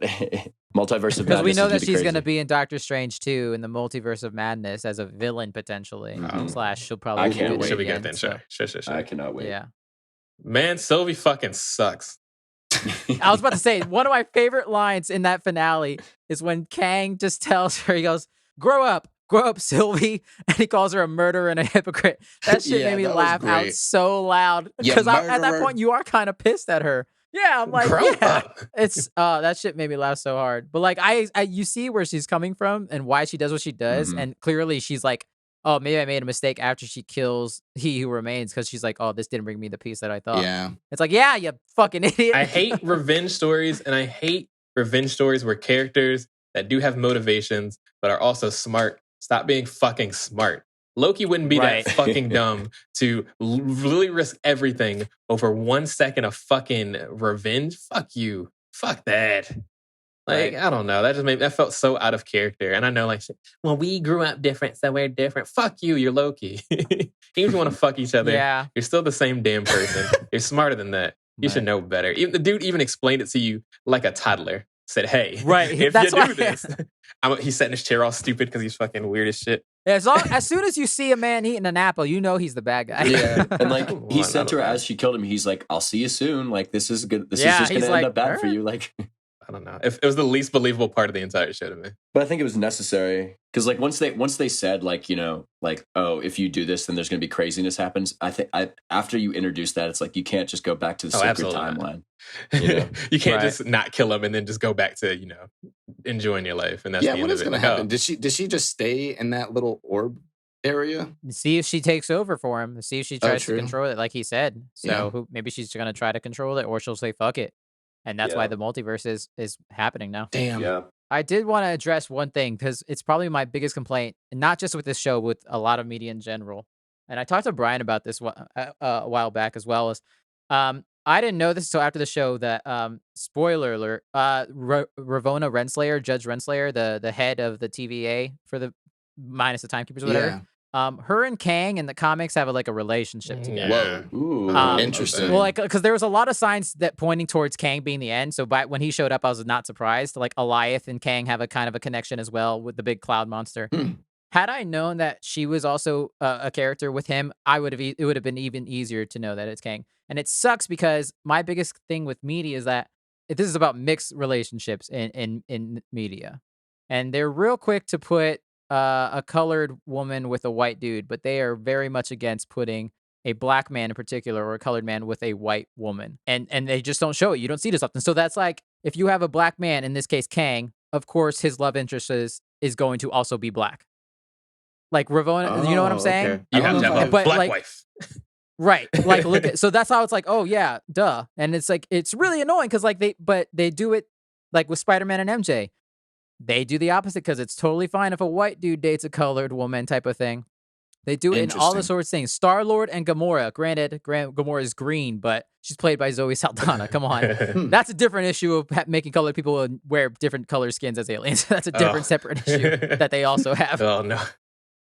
But it's just like, it's really annoying. It's like, why, like, in that case, you didn't have to have Ravonna be that character. And you didn't have to have Sylvie also be white in this show either. Right. Like, you could have easily changed any of those character actors in different races. And that would have been cool, considering one of the Lokis we saw was a fucking black guy. How the fuck did Loki become black? And that's another thing, is like, the one black Loki you see is the one that betrays them. Oh. It's like, seriously? But sucks. they And all like, betrayed everybody by the end. He was just the Yeah, all first the one Lokis to betrayed admit it. everybody. But he doesn't. no, Kid Loki and Classic Loki do not. I'm gonna say he's the They only go one that with was Loki. in the main ones that you met. Out of that those doesn't three that you exist see, the anymore. main all the crew. minor Lokis. Yeah. But all the 3 major Lokis you're introduced Why to. does Alligator Loki continue to be a character, but Black Loki's just gone forever? That's what I'm saying. It's like, yeah, cool. You introduced a Black Loki, but you still made him a bad guy compared to the other 2 Lokis that you introduced with him. It sucks. Life sucks. Yeah, that made me mad only because I wanted to see more of what his story was. And then instead I had to hear more about how, every time the alligator grunts or something, he's saying that he doesn't like you. The alligator shtick was funny for the first 5 minutes. It's over. Move on. I mean, and he had Mjolnir too, so that would have been cool if he could have maybe used that in the last fight or something if they hadn't wrote that into that last battle. That whole episode was insane. Yeah, I just wanted to bring that up because it just pissed me off in this one when I found out that Ravonna and Kang have a relationship. I was like, then obviously they're together because they're the 2 Black people in the show. I mean, we can talk about we could probably make a whole episode about that, like Harry Potter, for instance, how as soon as the named character gets on screen, she becomes a white woman, which becomes Ron's love interest. When she was a Black woman the whole time, but as soon as she gets speaking lines, she's a white woman. Yeah.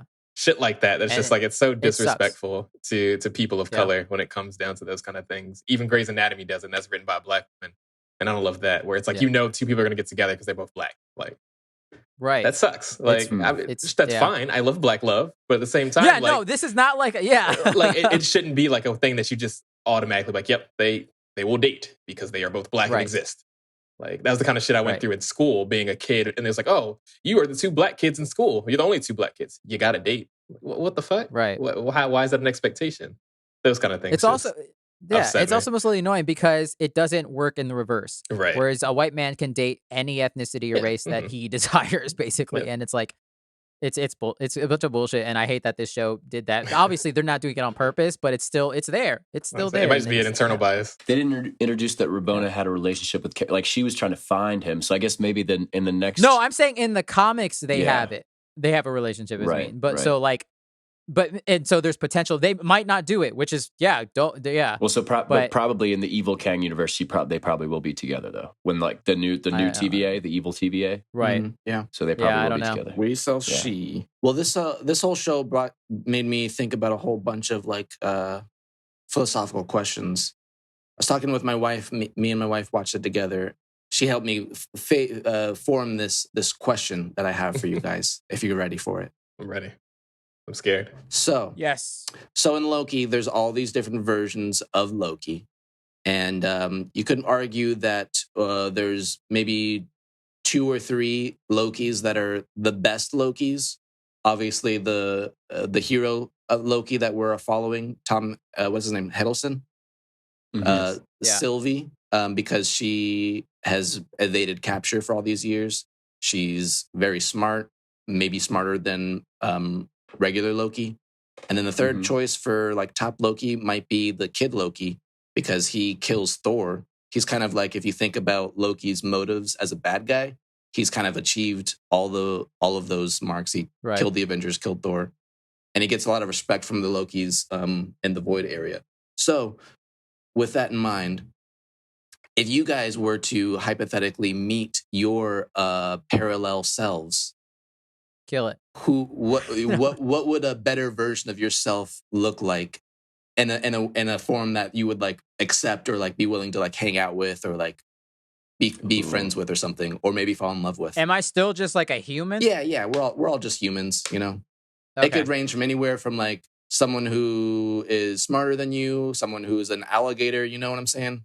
In the world of what we just watched. Right. Okay. Obviously, we don't have superpowers, but maybe another version of you does. Anything goes. Mole rat Devin. This is guinea pig Devin. Guinea pig Devin? Okay. Yeah. No. Yeah, I don't know. That's a tough question. I got an answer for that. Okay. What's up, Brian?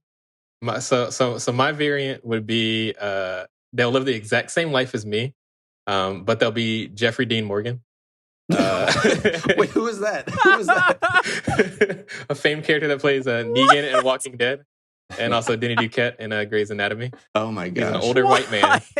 And nothing else really changes about the timeline. He's going to work the exact same job as me, have the same interests, live in the same shitty ass apartment as me, but it'll just be Jeffrey Dean Morgan. Cool. Okay.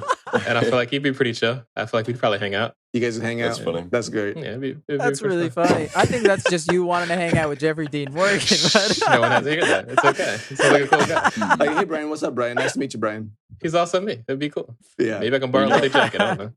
I'd like to think that an alternate variant of me could have been really, really good at sports. And in my dreams, Oh, yeah. okay, like I've had 2 or 3 dreams where I've like played with like Messi. So maybe that would be the version of myself. His I'd wanna variant hang out is with, like, the guy messy. that plays with Messi and demands the ball from him, because that's the one I've done in my dreams. Messi, give me the ball. You fucking suck. Yeah, come on, man, give me the ball. Get off the ball. Release the ball. That's good. Funny. I think my alternate self would be really similar to me, but someone that I could like vibe with and hang out with, but also learn a lot of like creative stuff from. So they'd probably be like really good at music or like another instrument. Like I love playing guitar. So it'd be awesome to just play music with myself. Like, oh my God, what a dream. I want to have short hair. Make an Alex band. Maybe they'd have short hair or like I be want really short hair, tall or Alex. something like completely different. But maybe Right. they'd also like similarly to Devin. Maybe they'd be like really good at like an extreme sport like surfing or snowboarding or something that they could like teach me, because that'd be really fun. But I don't know anything about either of those things. So Small Yeah. aside, my dad thought you were a surfer when he first met you. So that's on brand. perfect. That's good. What about you, Oscar? Is it Oscar Isaac, the actor? It's just He another guy. seems pretty cool. He's already a variant. He's a big fan of the Metal Gear games, so he'd probably be chill to hang maybe out it's with. already your variant. Yeah. Yeah, it's possible. I would say a variant of me would be, one difference is that variant can fly, so he can fly me around wherever I want to He's go. just We'd your hang out. chauffeur. Yeah, basically. But while we're flying around, they're a lot smarter than me, more intelligent. So it's like a tour guide of the places we're flying over. You're just Nice. fully inferior to this variant. Like He's like, why am I wasting my time with this inferior hanging out Oscar? with this nerd. But- I want to beat myself, and True. he's like this. Come on. But to counter that, he's bald and can't grow any hair, so I have that over him. So that's how it balances out. Okay. Nice. So yeah, we just hang out, maybe play some games, and we just fly around wherever. That's awesome. That's that sounds funny. amazing. I would love that for all of us. Yeah. I would love That's to meet funny. Jeffrey Dean Morgan variant myself. that'd be pretty great. That'd be pretty great. All right, I think that's about it. I just wanted to shout out a couple things about Loki real quick. Shout out to the music, Natalie Holt, the composer. The Mhm. music I thought was fantastic. I thought in this that show. that title main sequence. theme was super fucking. Yeah. I don't know. So good. It hit really Spooky. hard. Specifically in that moment when classic Loki creates that super illusion and Oh, the yeah. Alioth is that whole Oh, sequence yeah, that was amazing. Rest in peace, classic Loki. He's gone Mhm. now. He had some big mermaid man and barnacle boy like vibes. Oh going my on god, there. he did. He felt very like just sloppy old man. It just drives home how ridiculous Loki's like original costume is, because that thing was so crazy looking. It was ugly. It was a little saggy. It was Yeah. rough. Spandex. And also shout out to Frog Thor that you see very briefly in a moment. He's Mhm. in a jar bouncing around. I Trying didn't to get notice the that. hammer What out the of the fuck? reed. Oh, I think I saw that. I was like, what? What's Yeah, Like when it was going through the in the ground. panning where they Yeah. pan underground, you see a frog, and it's Frog Thor, also Yeah. voiced by Chris Hemsworth in that moment. Actually, they got him to record that. What's his name, Ribbit? Thought that was very funny. That and then the Thanos copter. Yes, Oh, yeah. Thanos. Thanos I was comes like, there what? finally. Oh my god, I can't believe they did that. That is so crazy. fucking The hilarious. dumbest part of Infinity Gauntlet series. Yeah, Wait, that wait, was what is, insane. what Hilarious. is that canon? What is that Thanos copter about? That is in the comics. It's literally the Thanos just a comic. helicopter that says Thanos on the side. One thing, Thanos was like in this goofy ass little helicopter, and like they He's way immediately, too big. I for think, it. took it Yeah. out. It's bad. But It's yeah. bad. It's bad. It's bad. It's awesome that they were meta enough to include that. That is so Yeah. great. That and I don't want to make this seem like it to belittle the moment because it's a pretty big thing. Loki's bi. Yep. They made it official. He is Oh, bi. totally. And yeah. they explained it in a very good way without making it too much of a thing, which I can always Right. appreciate when you're not trying to super force feed Yeah. situations like that, because it does make it feel more realistic and not so much of like, hey guys, by the way, we're also woke as fuck. Like, Exactly. he's like, yeah, you know, Mhm. because what is the line that Sylvie says? Like, yeah, you may have some princesses flying around and maybe some princes. Or And he was like- princes, yeah. A little bit of both. Yeah, a bit of both. Yeah. Dope. And It gave then me a that's- similar feeling to Schitt's Creek, where they don't mhm. really explain sexuality like verbatim. You just kind of like, oh yeah, you know, I like white wine, I like red wine, sometimes I like rosé. And that's how he explained that he was pansexual. And it was like, perfect. Love to hear it that way. Yeah. Don't have to make it a big thing. I think I saw a headline before watching the show that spoiled that. Oh, yeah. People were hype about it. Yeah, people were talking about it before I watched the show. So I was like waiting for it, I guess. Unfortunately, waiting for it. And I can't wait when they make Peter Quill by. I kind of wish that they did it I agree that they did it in like a very chill way, which I respect a whole lot. But I wish that they did it without telling us, but showing us. Maybe he's like just like at a bar, like flirting with a guy or something like that. That'd be interesting. I wish that, I think that would have been like nice to like to see, because he did get drunk with a bunch of people, so that would have made sense in that place. And there was something about that when he was getting drunk. There was something about the word he was using, like that it's like it is drunk in like Scandinavian or like some Scandinavian language or something. Like I don't know. I lost the Easter egg on that, but like there was some wordplay going on there in that scene. Oh, interesting. I don't know anything about that kind of shit. You know what I mean? Yeah, I'm not sure. I like that song he sang though. That was cool. I'm black. Yeah. I'm not allowed in Scandinavia. Let's be real. Overall, yeah, I'm excited for season 2. I'm excited to see Kang. I'm hoping that we get a bunch of different variations actual of Kang the Conqueror. He Remains. Yeah. Will it be in a show first? Will it be in a movie first? I mean, he's gonna be the villain in Ant-Man 3. When is that coming out? Quantumania. I don't remember, a couple years. Okay. I don't think they've even done it. And they said it's Kang the Conqueror, but like I would like to see him pop up as a villain in multiple different movies or shows, but like as a different variation. Is he? Like, that'd be interesting. Yeah. So I don't know. Is he not the next big main villain? Like, isn't he supposed to be pretty like? He seems serious? to be. Yeah. It seems like he's going to be the next big Thanos. Will he be in Fantastic Four? Well, we don't know. That'd be much interesting. about that one, so Yeah. It would make sense because he is a descendant of Reed Richards. So that I would love sense. that if he eventually becomes in a Fantastic Four movie. Yeah. Dang. Creepy. Yeah. Stay tuned. Yeah. We'll find out. Season 2, the only show we know that's actually getting a season 2. Let's go. WandaVision doesn't need one. Let's be real. No, that's done. That should be a one and done. Yeah, we'll see what happens with Loki, Kang, and Sylvie, and the multiverse is here now, guys. Oh yeah. It just got stupid.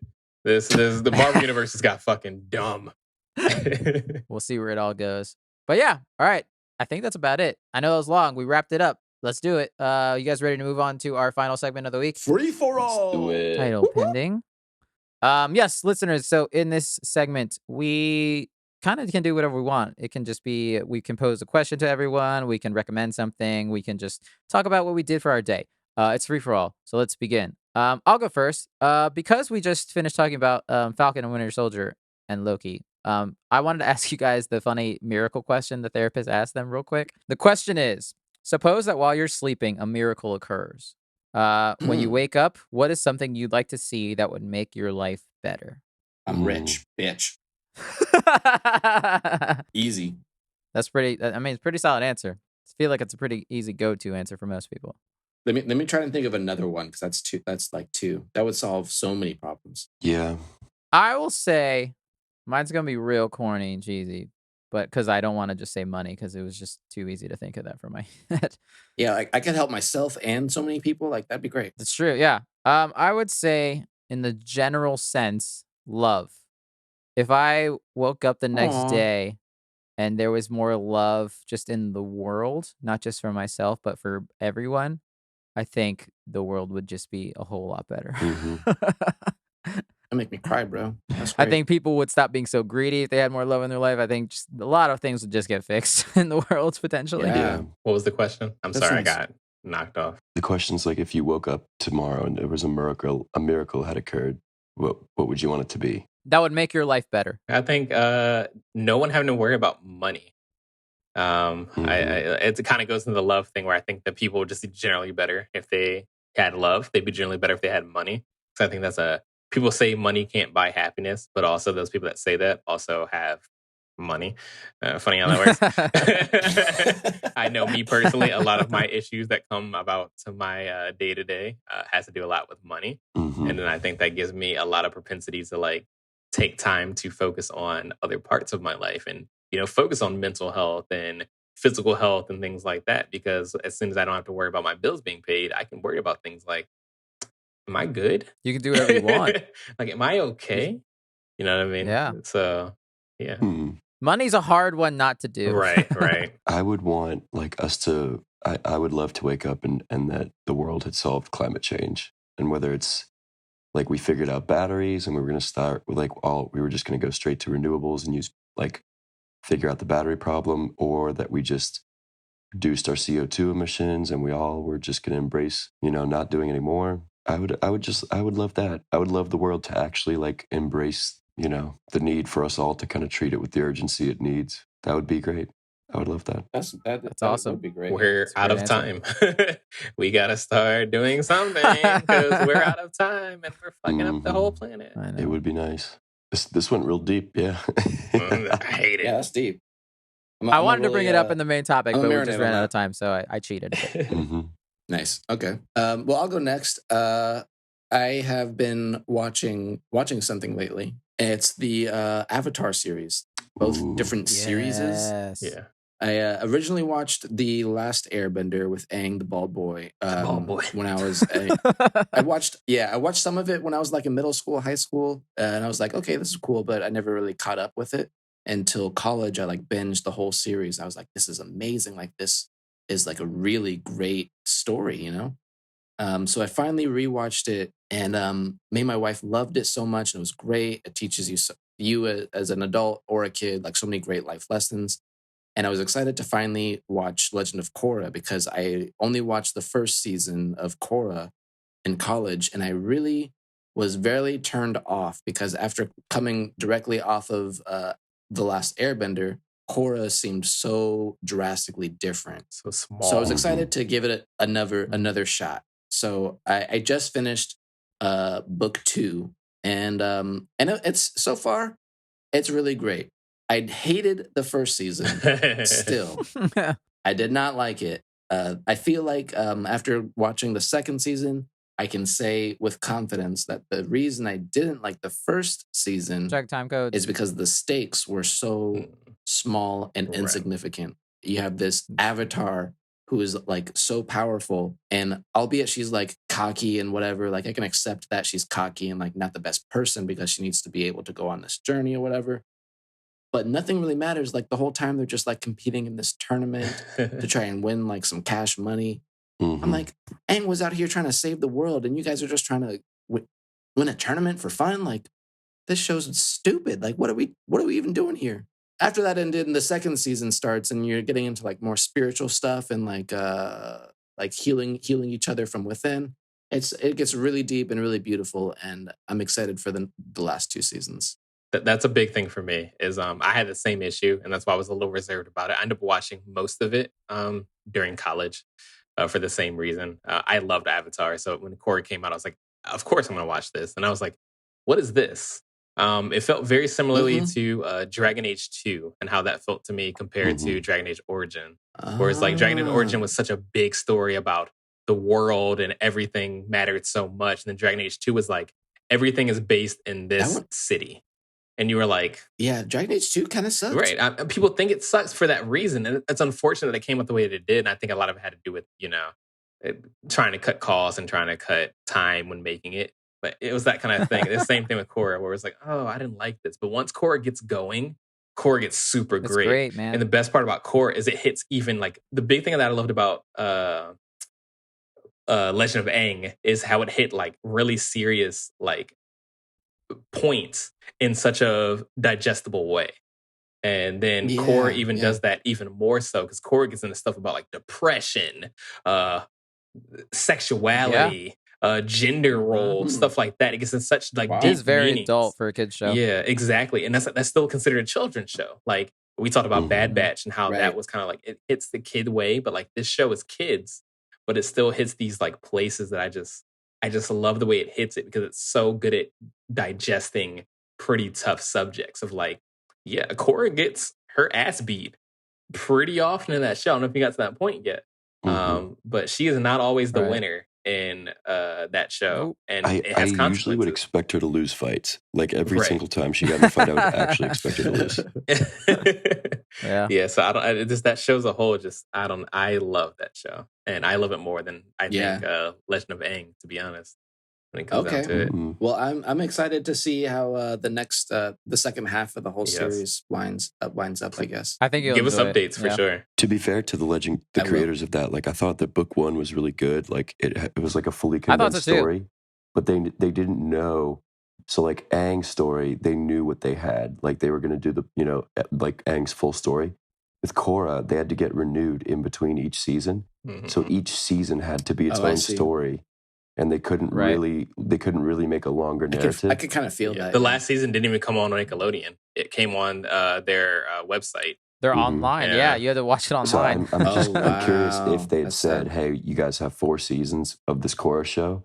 I'm curious to see how it What would it have would've been looked much like. different, and I think it would have been. Right. They would have linked together a I larger think story. they still do a good job of like tying in all the seasons as one, but yeah, you're totally right. But that being said, like they did really well, like making 4 separate stories that were all condensed in one Mhm. season. I Kinda think they did a standalone fantastic stories. job with what they were given. I feel like at this point, I still have 2 more seasons, but I feel like it could have started at season 2. Yeah, More or less. I feel you 100% that you are right on the I money like the there. theme of book 1, like the theme of like of like taking away people's bending, because it was very much like Yeah. the world was modernizing.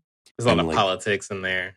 Yeah, and having that kind of Yeah. energy of like throwing out tradition, like throwing out bending overall. That's very much like something that a modernizing society like that would probably have to reckon with. So I really liked I book really 1, enjoyed that story first the season a best. lot. Yeah. It took some Yeah. time for me, but I learned to love it. Yeah. Yeah. We'll definitely have to do an episode when you're all caught up. We'll have Yeah. to do it. Maybe for right before that Netflix show comes out. Oh, yeah.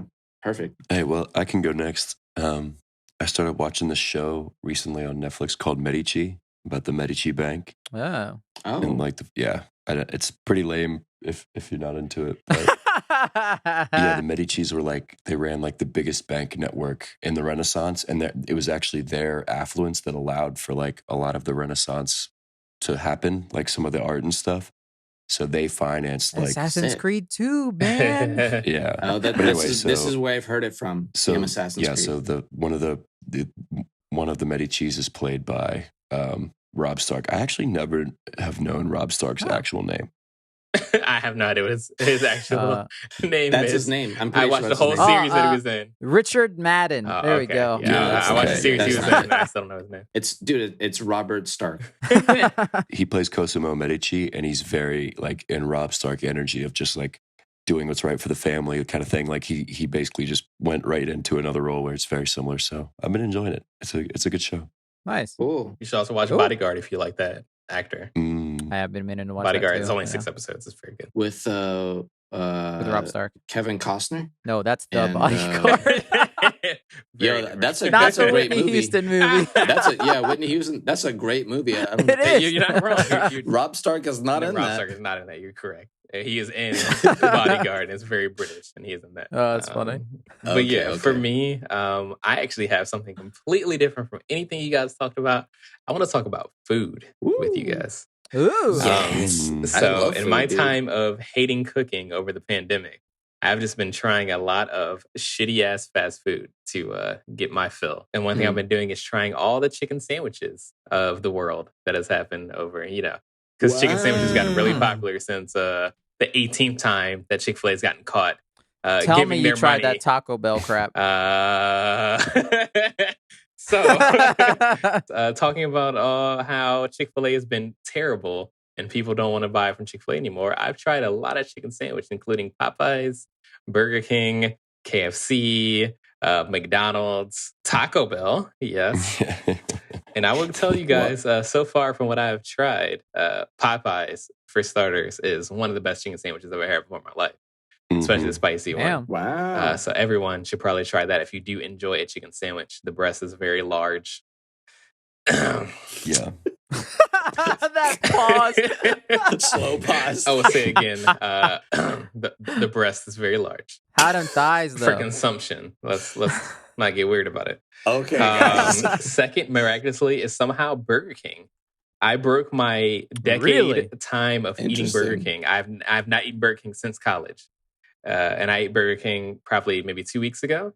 Their chicken sandwich is fucking dope, bro. Shit's good. Damn. Shit's really good. That's It's really shit. big. It's really good. It's really good. KFC is probably one of the worst. McDonald's is worse than KFC. So where's Chick-fil-A fall into in the list? I think it'll probably be, for me personally, I would say Popeyes, Chick-fil-A, Burger King, and then we're getting down to like probably McDonald's and KFC. I haven't tried Red Robin. I think they have a chicken sandwich randomly. I've never eaten Red Robin ever. Man, no one's eaten at a Red Robin in a decade. Yeah, so. I know there's one close to where I work. Those still exist. Brian, you gotta try Zaxby's and then let me know what you think, because everybody says it's Popeyes and Zaxby's are like the number one and two. Okay, I think I live by Zaxby's actually, so I might try that as well.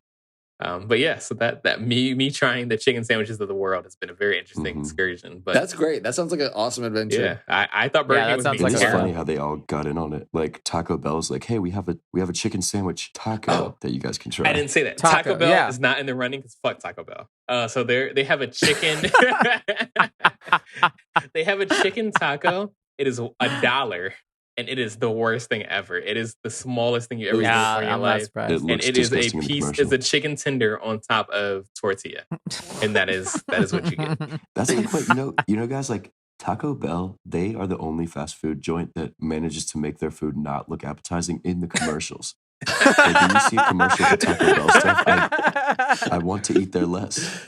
I learned something very interesting about Taco Bell recently, actually. It's the best. I like swore off Taco Bell a long time ago. The best for But you. someone actually recently turned me on. I haven't been there since, but this person I was hanging out with was like, yo, Taco Bell slaps actually, because they're the best place to go to for a vegetarian. Yep. Mm-hmm. And apparently they have all these vegetables. They got rice, they got beans, they got all these different substitutes if you just ask them. I had no idea. Yep, they have the best vegetarian menu of fast food. I had I thought they had ground beef and cheese. You got ground beef, cheese, tortilla. That's what you got. That's your choices. Do you want sour cream or not? I thought no sour cream was the only option. So yeah, that's my sad life. Chicken sandwiches. That's a great one, Brian. That's beautiful. That sounds like a nice side quest. My stomach is killing me, but we're doing better next week. Well, listeners, come back for more fast food reviews. I got them. I'm telling you, I've eaten a lot of fast food over the pandemic. I'll be real with you. I think that's it. Thanks, everyone. You can email us at thefortressof@gmail.com. Fortress spelled F-O-U-R. Feel free to email us any questions or feedback you have, or throw in any food recommendations that you want us to eat or anything. Maybe we'll talk about Where's your favorite chicken sandwich? No more chicken sandwiches, please. I can't eat anymore. Where should Brian try next? You could also follow us on Twitter and Instagram at the Fortress of and the Fortress of YouTube channel, which will have a bunch of cool shit there in the future. Tell your friends, tell your family, tell your grandma, tell your cat. Play it in the background. Play it in the car as you go to work every day. Play it as you exercise. Play it at a funeral. Do whatever you want. No. Just play it. Yeah, thanks for listening, everybody. If you care to follow me, you can find me on the Instagram. My name is Alex is an Alien. Dope. If you guys want to follow the boy, we're probably gonna start streaming some pretty interesting stuff pretty soon.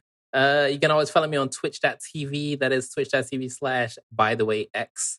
You can also follow me on Facebook Gaming, which is facebook.com/it's by the way. That's ITZ by the way, as well as Instagram, which is ITZ_ by the way.